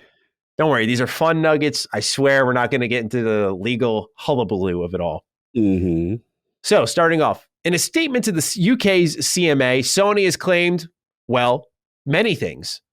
One of them being that Xbox Game Pass now has 29 million subscribers, which would be a 4 million jump from the last reported number with the acquisition of Activision Blizzard, which is where they were at 25 million. The second, perhaps more interesting, is that Xbox had apparently blocked PS Plus from coming to their console. This statement is particularly brought up because Microsoft has shown willingness to bring Xbox Game Pass to PlayStation publicly, but Sony is claiming that rings hollow, given that they wouldn't allow the competing subscription service on their own console. We'll get a write-in here from Sean Mason, and then I want to kick it to you, Cog. Greetings, Dukes. Congrats on 100. You both deserve all the success you have received. With the recent report that Xbox rejected PlayStation's offers to put PS Plus on their own platforms, it got me thinking as to why Xbox would decline this offer. It was only a few years ago that Xbox was trying to put Game Pass on PlayStation. I feel allowing PS Plus to come to their platform would only help any future in which PlayStation would allow Game Pass to come to them. This report also reinforces the idea of Xbox doubling down in favor of subscriptions to Game Pass over hardware/sales or software sales. Best, Sean M. Cog, your thoughts? Yeah, I mean, I find this quite hilarious, honestly. I got to give Sony credit here. I think they called Microsoft out on their bluff. I think because part of Microsoft's argument was like, we'll put it in Game Pass, but we've offered Sony to put it on. They said no, and we were going to give this great service that we have. And so it's like, yeah, we did that too. We offered you PlayStation Plus. You said no too. So it's like, it's the posturing in front of the cops and in front of the judge. Like that's what this is. Like, he ran over. Come on, we know what's going on. Y'all both trying to look good in front. I get it. Look, I do think, to Sean's point, this is more Xbox's business model is to get Game Pass everywhere than it is Sony's. I don't see this universe where that happens with Sony wanting to do that and Microsoft accepting it, because I don't truly feel. Honestly, Sony is as sincere with it, because I think that's why they're fighting this whole model with Call of Duty so hard. It's the battle of the business model. So yeah, this is extreme posturing. I just don't see that universe yet where dogs and cats are sleeping together just yet. It would have to be too much of a curated list on both sides. And to me, one would have to get out of the hardware business, so to speak, and completely invest themselves. And I have to be honest, if one will be more likely to do it, would probably be Xbox in a way crazy future, whatever. I don't agree with King. King is like, oh yeah, they're going like that's way down. I don't think the tech is there yet. I don't think cloud is there yet. You know what I'm saying? It's improved with certain experiences and stuff like that. But yeah, like this, I don't see that. This is just posturing in front of the judge. When you make it 29 million subs, that, nice little jump. What is it from 4 million more than 4 that? million jump this year? Yeah. Yeah. PlayStation quick to put that out there. Look, they're growing in the space. They're growing in the space, and we saw the PC growth. So, yeah, I mean, it's impressive. I think they still want it to be higher. I think they hit a roadblock in 2022. I agree with Colin in the sense that you had Redfall, Starfield in that year and this year, and you bumped that up. So I think this year was a L for them for the projected growth that they may have won. Even though 29 looks nice, I think they really probably may have higher internal projections. But I think they're fine. I think 2023 hopefully will do what they needed to do, and then they'll get those subs they want. But the deal getting closed is critical for them. Make no mistake. Yeah, absolutely. And I don't know if I have much more to add to your thoughts on that one, just because, I think it's just, them calling their bluff for sure. And I think it's just going to be much like, remember that the release date fiasco before the next gen consoles dropped? Xbox didn't want to go first. PlayStation didn't want to go first. Oh God, I hated that. It's the optics of that situation again. For whatever fucking reason, it mattered so much to them. And I think it's the same thing here. It's like, no, you come to us first. No, you come to us. No, you come to us. It's like, oh my God, just kiss and make up and just bring them to both at the same time. Just blow our minds. Imagine what you could do with that. No one's got to go anywhere. I don't know if I do agree with the idea that someone has to go out of business for it on the hardware side. But I do agree it would be curated. I'd be interested to see how they do it, but I think the first step for one of these, probably Xbox, is Nintendo first. Break that barrier, show how it looks good. Yeah. PlayStation may look a little foolish, which I think Xbox now wants, just like PlayStation wants Xbox to look foolish. And from there, you can carry the negotiations a bit further. Well, look at this. Yeah. Look at this. Look how this worked. Get Nintendo involved. Maybe Nintendo brings stuff to PlayStation. Am I dreaming big now or what? Oh, that would be crazy if those two got together. Playing Mario with a PlayStation controller. Oh, wow. Especially those two's history and they merged up. Wow, that would be insane. Yeah. Yep. Number 4 on our list here. Microsoft has stated to the UK CMA that Activision, quote, has concerns, end quote, about Xbox Game Pass. Despite those concerns, their games will appear there anyways, it is said. Quote, Activision is concerned that participation in subscription services could impact its redacted and would lead to brand dilution and cannibalization of buy-to-play sales, especially of new releases. Historically, a very limited number of Activision titles have featured on PlayStation Plus, but these titles have always been older releases that have been provided to PlayStation Plus many years after their initial release via buy-to-play and are only made available for a limited time. Activision has never published any newer content on multi-game subscription services and has no intention to do so in the future. Without the merger, Activision content would not be available on multi-game subscription services. The merger can therefore not make competitive conditions worse under any circumstances, end quote. Cog, do you understand what this means? I'll look at it. Guys, sorry, please. I was going to say, that Diablo 4 ain't coming to Game Pass unless the merger's done. Yeah. You're not paying extra for it. That's not happening. Yeah. Facts. Oh, yeah. No, you're absolutely right. Absolutely right. I thought it might be a slam dunk, but I don't think so anymore.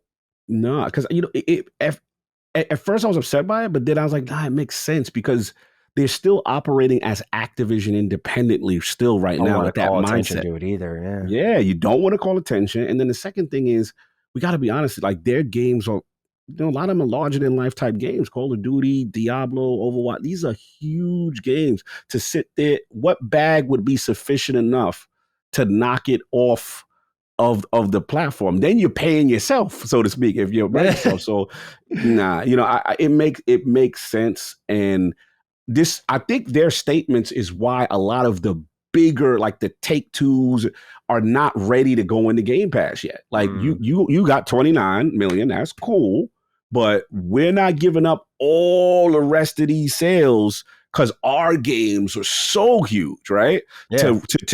What bag could you give us for that? And they may think, hey, you know what? It's not worth it to limit ourselves to that. So the third party still got a long way to go. But I will say, if the deal gets closed, these are the type of things that start to supplement those numbers. And then we talk a couple years down now, play, Game Pass is 50, 75, 100. Now you can move into the boardroom and say, look, we got these active users. What's up? You come in here, you get 75, 100 off the conversation changes, negotiation table changes. Yeah. You look a little stronger. You look them in the eye a little tougher. You know what I'm saying? Get in the Game Pass. Like now, you can't flex you can't tell, what is it, Grand Theft Auto, 29 million. No, they like Game Pass, that's cute. Nah, fam, we keeping this. We're still selling GTA in the top 20 every month since 2013. We'll rent you one of our old jump offs.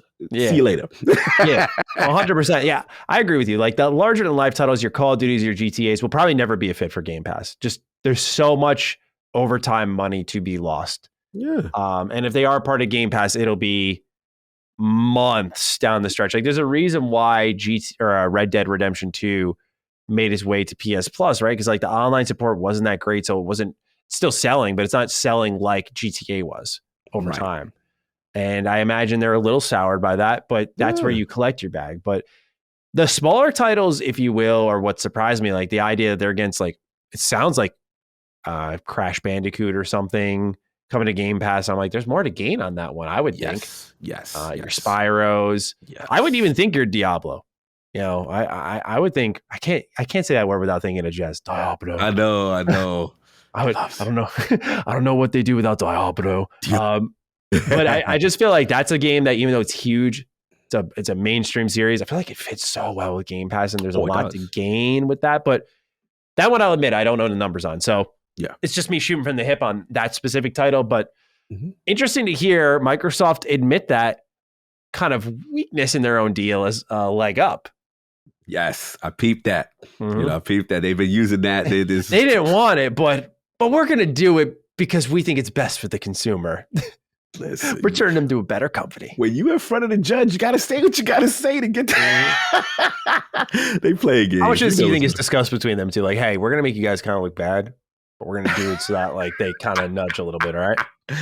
Look, man, who knows what goes on in these boardrooms behind the scenes when these deals got finalized. Listen, they know how, I think even Hogue, when we did the Ultimate, these guys have way more information. There's more discussions that we are just not privy to.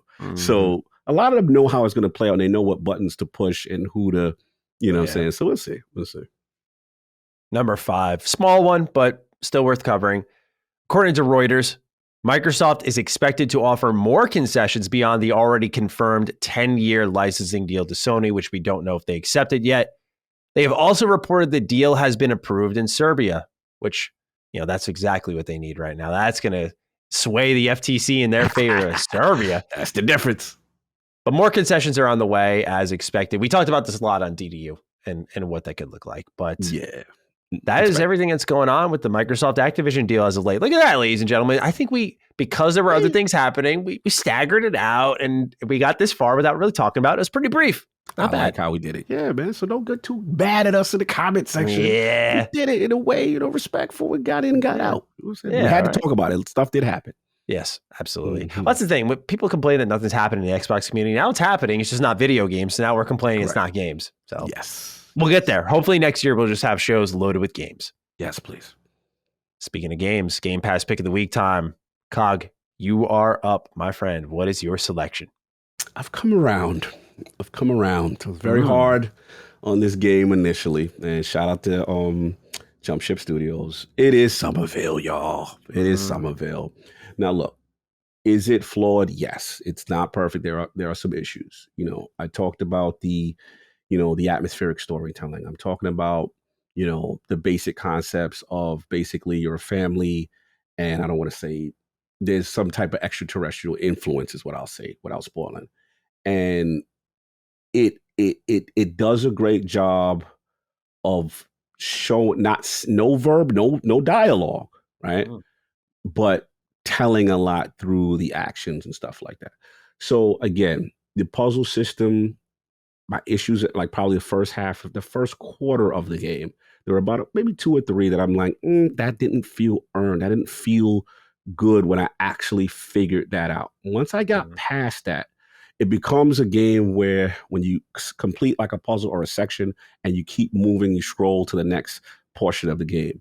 And the backdrops, man, they're just absolutely gorgeous. It's just, you know, it's a very dystopian world. It's very cold. It's very dark. It's very hopeless. Like, you're like, man, what are this family going through? How are they going to get through it? Then there's a part, I ain't gonna front.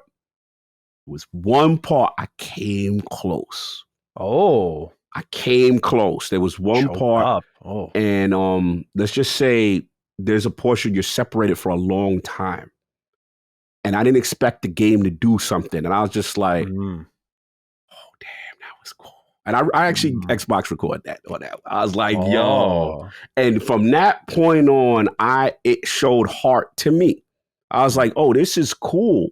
Then there was another thing going on that I would say a twist where friendly enters. I'll just say that. And that was cool. And I'm like, oh.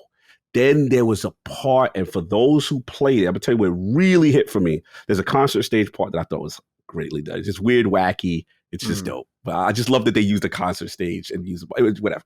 But there's a part, and people going to know, for me, when I'm just going to say mannequins, and whoever played it going to know, when you get to mannequins, it's a tension.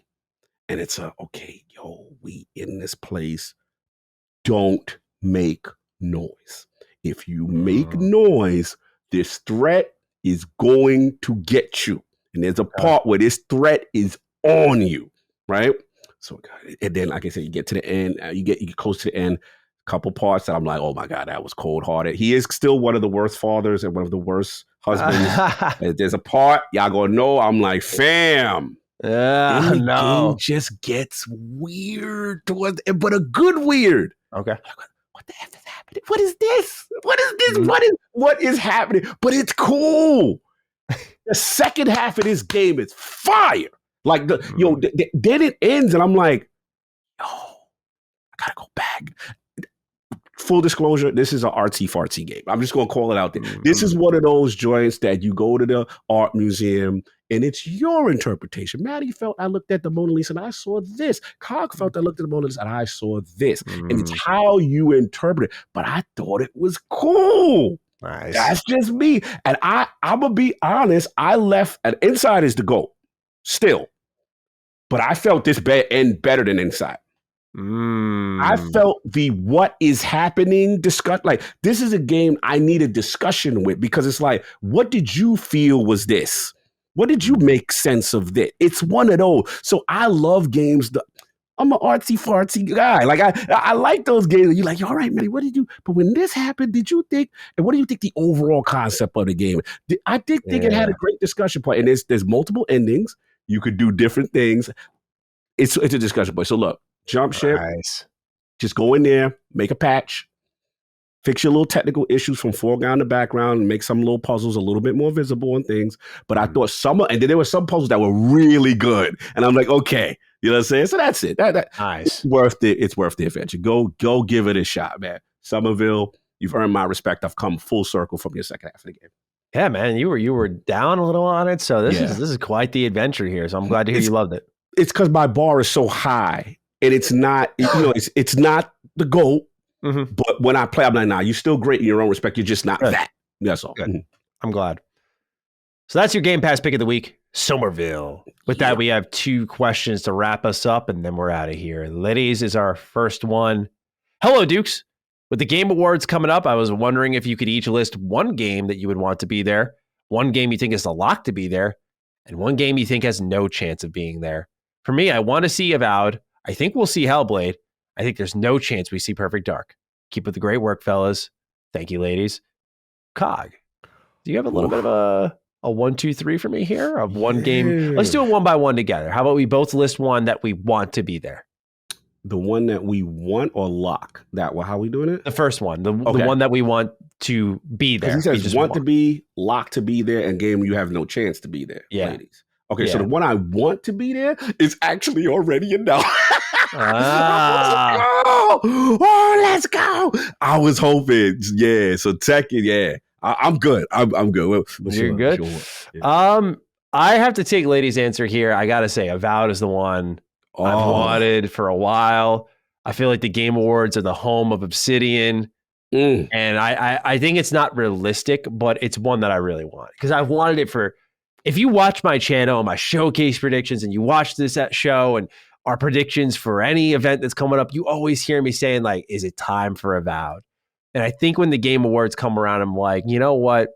It's time for us to be great. It's time for us to do the impossible. Let's show off our game, show what we're made of, and have Xbox fans thinking about a little something else going into 2023. You know, you talked about getting the heat off the back at the beginning of the year. Remember with Activision getting the deal done because you might not have other stuff there. And maybe that's not why they made the deal, but it was a good distraction, right? Yeah. The weight starts to build for certain games.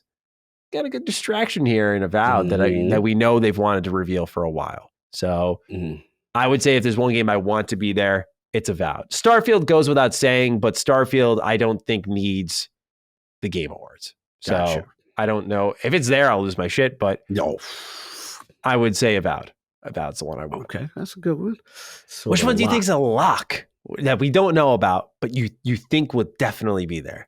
I'm going to cheat because it's technically not a game, but it is. Okay. Whatever Kojima's doing. Kojima's coming. This is my lock. Kojima's coming. Whatever he's doing, whether it be, he ain't talking about no damn podcast this time. So I forgot about that.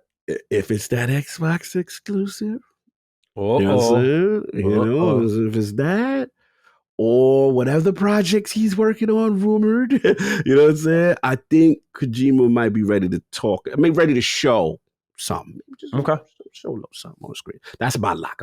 I always die on the Kojima thing every year. I got it last year. So that's now your Avowed. Yeah, that's your Avowed. There we go. That's about everything is Kojima. Where you at? I'm going to say Star Wars Jedi Survivor. I know that was actually reported, but that's the one that I had a feeling going into the showcase. I'm like, yeah, you know, that one, it's a little cheaty because I know we did cover it on the show now that I think about it, but I just feel like since this game feels like it's, I mean, they've said it's going to come out in the first quarter of the year. Like it's close. It's time to put a date on it, see it once more to close out the year. And hey, look, I don't know if anyone else gets this feeling, but like December is Star Wars season for me, man. Like I love the holidays in Star Wars. I feel like they always got the new movie coming out, new show coming out. Last year was the Book of Boba Fett. I think the year before that was Mandalorian. They've had Battlefront stuff drop during then. So to me, it just makes sense. Like we don't have a game. Andor's already come and gone. Maybe show us a little trailer here for that good Star Wars December fix. So I feel like this one should be there and we should finally get that release date. Again, reports are out suggesting that. So my feel is now kind of been confirmed, but I digress. Great. Respawn. What's one game you don't think has a shot of being there? We gotta get spicy with this one. Yeah, I get spicy. I think you can forget about. I'll give you two. I don't think you're gonna see no Fable. I don't think you're gonna see no Perfect Dark. Nah, I don't see those two. So those are the ones I'm going with that I know Xbox fans don't like hearing, but those are those are still far away. So that's where I'm at. What about like, I'm thinking closer, like, Hellblade? Do you think there's no? You're the one who's been. I'm poking your brain a little here on this one because that's the one you've pushed back on me on. Where I'm like, I think it's gonna be there. I'll put. They have to say no. All right, I'll stand on my square.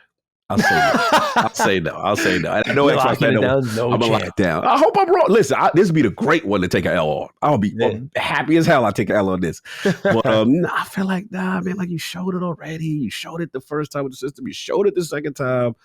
When you show this thing, I feel like you got to be ready to launch. And I still think it's a little too early. If we're going to see it, we see Senua. If she's to come soon, we see it at the Xbox Bethesda Showcase 2023. And then they have you at this point, you got to have a release date. Like, we can't see you 3 times. So look, they have a release date. Do you think, let's say they're thinking Maddie's faded September pick. Do you think they show up? Pick. Yeah, I mean, that'd be strong. That'll be super. I just like, here's the thing. Do you think, and I'm going to ask you a question, I'm going to throw it back to you. Sure. Do you think it hits as hard the third time you see it, or you're like, yo, if you show combat and it's fire, it's breaking the internet, then it don't matter? Like, where are you at with a third time seeing Hellblade at the Game Awards? Yeah, I think it goes hand in hand. It's a good question because, like, I think if you have gameplay ready, then you should be ready to put a date on it if that's what you're committing to showing. So I feel like when we see one, we're going to see the other. That would just be my guess. Like, I don't think we're going to see one more look at Hellblade, and then our fourth look is going to be the release date trailer. Like, I think when we get that next look, it'll have the release date attached to it because they showed out with an impressive looking game visually last time. And I think if they come around again, it's time to see that combat. Like, I'll stand on my square on that. I think it's time to see, after 2 Game Awards in a row, it's time to see how Hellblade plays. Yeah. Or not in a row, sorry, but 2 of the last 3.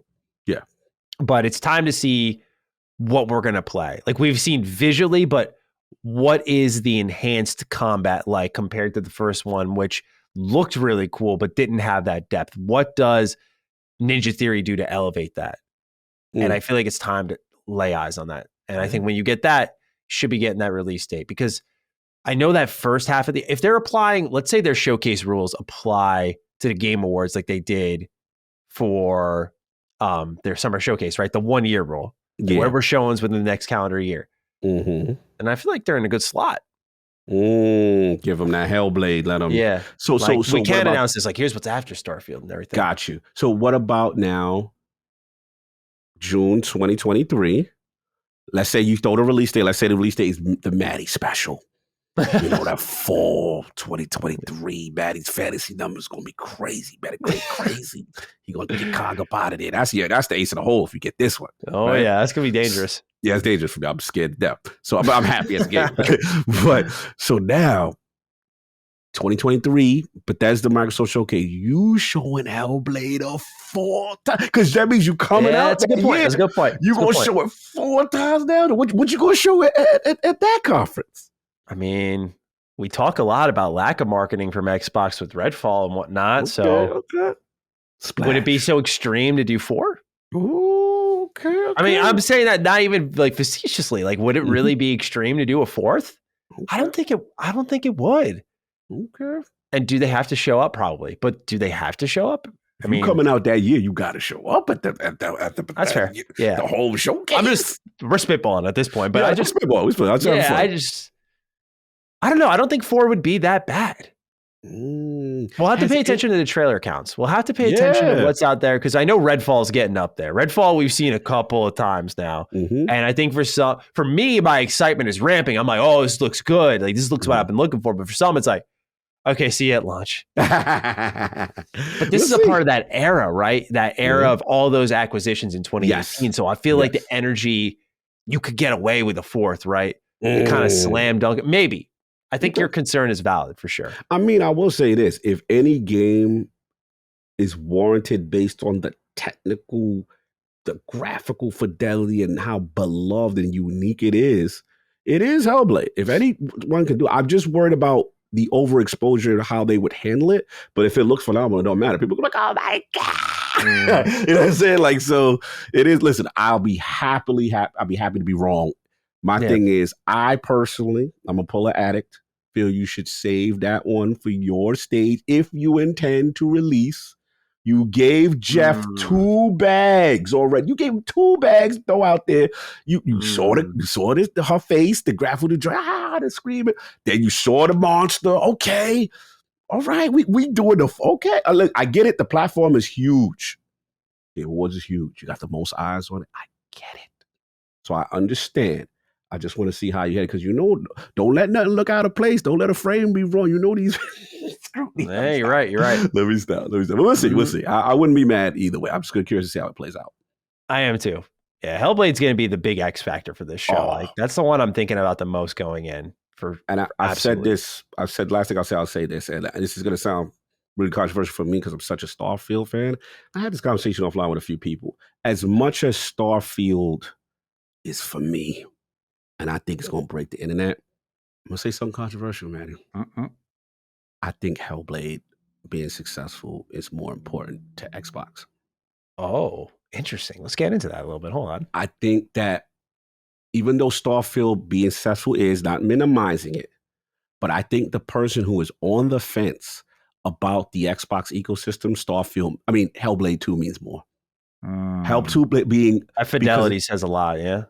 That's the template. It's not an official just one because it's not a new IP, but it's the template. And when they see it, and then let's say they really taking the sound to the next level with the voices and the Dolby Atmos and the psychosis to the next level, then you throw combat being amazing. Mm-hmm. They've proven that they can do that, yeah. Which was the only, if you want to nitpick, they themselves said, the combat was one of the weakest things, and they had a smaller budget, and they really going hard with the training.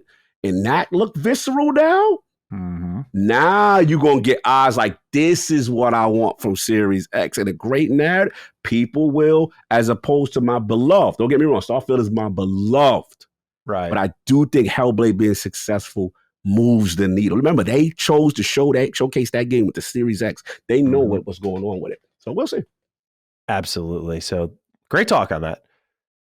Last question of the show, Gabriel SG writes, "Hey Dukes, congrats on the big 100. Your podcast really helped me stay sane during COVID and have enjoyed it since episode 0. Thank you, Gabriel. With the recent 2-year anniversary of the series console releases, what do you think has been the standout exclusive game and why? Keep it up and I look forward to the next 100 episodes. Thanks, Gabe." When I first saw this, I really had to think because we haven't had a lot, but we've had some interesting ones, no doubt. Especially in the indie category. Oh, yeah. I'm very curious what your answer is on this one. Oh, I'm going first. Okay. I can go first, but I'm very curious. Okay, I can go first. I go first. All right, look. All right, go for it. I want to say an indie game, of course, because they've been really killing it.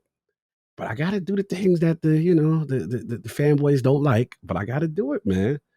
We got to stop acting like Forza Horizon is not a game. That's going to be my answer. Yeah. We got to stop acting like there's this, again, remember with the purity talk and these fake rules of what's this and this doesn't count because of this and it's a car game and No, bro, like play this game. Play this game, bro. It's amazing. Horizon is amazing. And I think I just hate these rule sets because someone doesn't like a genre or it automatically disqualifies that. No, we're not doing that. That is an amazing game and great casual racer and fun racer for anyone who wants to try something that doesn't necessarily care about the hardcore simulation. So Forza Horizon 5, we saw what it did. It finally got its flowers. The math, me and you both talked about it, right? Halo could have waited. It had the zeitgeist. It had everything going. People were playing. People Forza guys playing it for their first. That was the game, the 5th series. So yeah, salute the playground. Amazing. Yeah, that would have been my answer. So I'll play devil's advadget. I'll go to the other side of the spectrum. Let's go. I'll pick Halo Infinite as my second one, but not for the best reasons. What you doing? Halo Infinite shows that Xbox still has room to be better as a publisher. And they have lessons they still need to learn. Oh, fact. And that's why it's a standout. Like I would have picked a happier example, don't get me wrong, where I would have picked the indie thing as just a general indie program being very healthy. But for the sake of conversation and making a point, I do think Halo Infinite is a standout it's just not enough when you launch a live service game to be fun to play.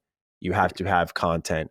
Okay. And I think with Xbox having a real focus on multiplayer, this is a hard lesson for them to learn. Hopefully it makes them a better publisher down the line, but this is one that comes to mind as a standout and maybe not the best way. Like, because it was an awesome game. I remember the talk, the zeitgeist returned to form, feels like Halo again. Oh, yeah. The approach was very Halo Combat Evolved inspired, which hello, sweatshirt says it all, man. Like that, I was so game for Halo Infinite, and it is a good game to play, and it is fun. It is just not enough there until the winter update landed. But Xbox, to me, this stands out as like they need to know, even if it's against their financial best interest, right? Which is they did give Halo Infinite time, but what they didn't recognize, to kind of piggyback off your point with Forza, is they had something. They had a dominant holiday window. They were the #1 selling console during that window. they did not financially or optically have a reason to force out Halo Infinite, and probably could have gave it a couple of more months in the oven to iron out some kinks and to really get in a stage where maybe we're not waiting as long for season 2. We're not waiting as long for the winter update. It would still be a long wait, but I think this was an extremely valuable and unfortunate for the fans lesson to be learned here. And I hope the game bounces back, but to me, this would be my other standout. Probably not in the best way, though. No, I get it. I like the points you made there. It makes sense. Yeah, so that is it. That is episode 100 of Defining Duke and Xbox Podcast. Ladies and gentlemen, thank you again so much for listening, not only to this episode, but to the many of you who have listened to the past 100. And I think our hashtag is pretty easy this week. Oh, come on. Yeah. 100 DD. Yeah, 100 DD. So you got this deep into the show. Please let us know your thoughts on Twitter. I'm at G27status. That's at Lord Cognito. You can tag us there. You can use the comment section down below. Use the hashtag 100DD. Let us know your thoughts. We appreciate you joining us, celebrating with us. And with that, Cog, any closing thoughts, or shall we wrap this up? 100. Congratulations, brother. We did another one. Indeed. And looking forward to the next. Absolutely. So with that, ladies and gentlemen, take great care of yourselves, and we'll see you for episode 101, our favorite Vault and Fallout 3, in next week's episode. Peace out. Peace. Defining Duke, an Xbox podcast, is a product and trademark of Last Stand Media and Colin's Last Stand LLC, and is recorded from the United States of America. The show is conceived by Matthew Mr. Matty Plays Schroeder and me, Colin Moriarty, and is written and produced by Matthew Schroeder. Matty's co-host is Barry Lord Cognito Eversley. Defining Duke's executive producer is Dustin Furman, and the show is edited by associate producer Ben Smith. All of Last Stand's theme music is by Ramon Narvaez. As you know, all of Last Stand Media's shows, including Defining Duke, are fan-funded on Patreon at patreon.com/laststandmedia. The following names are at the producer support level on Patreon, and we're thankful for your kindness and generosity.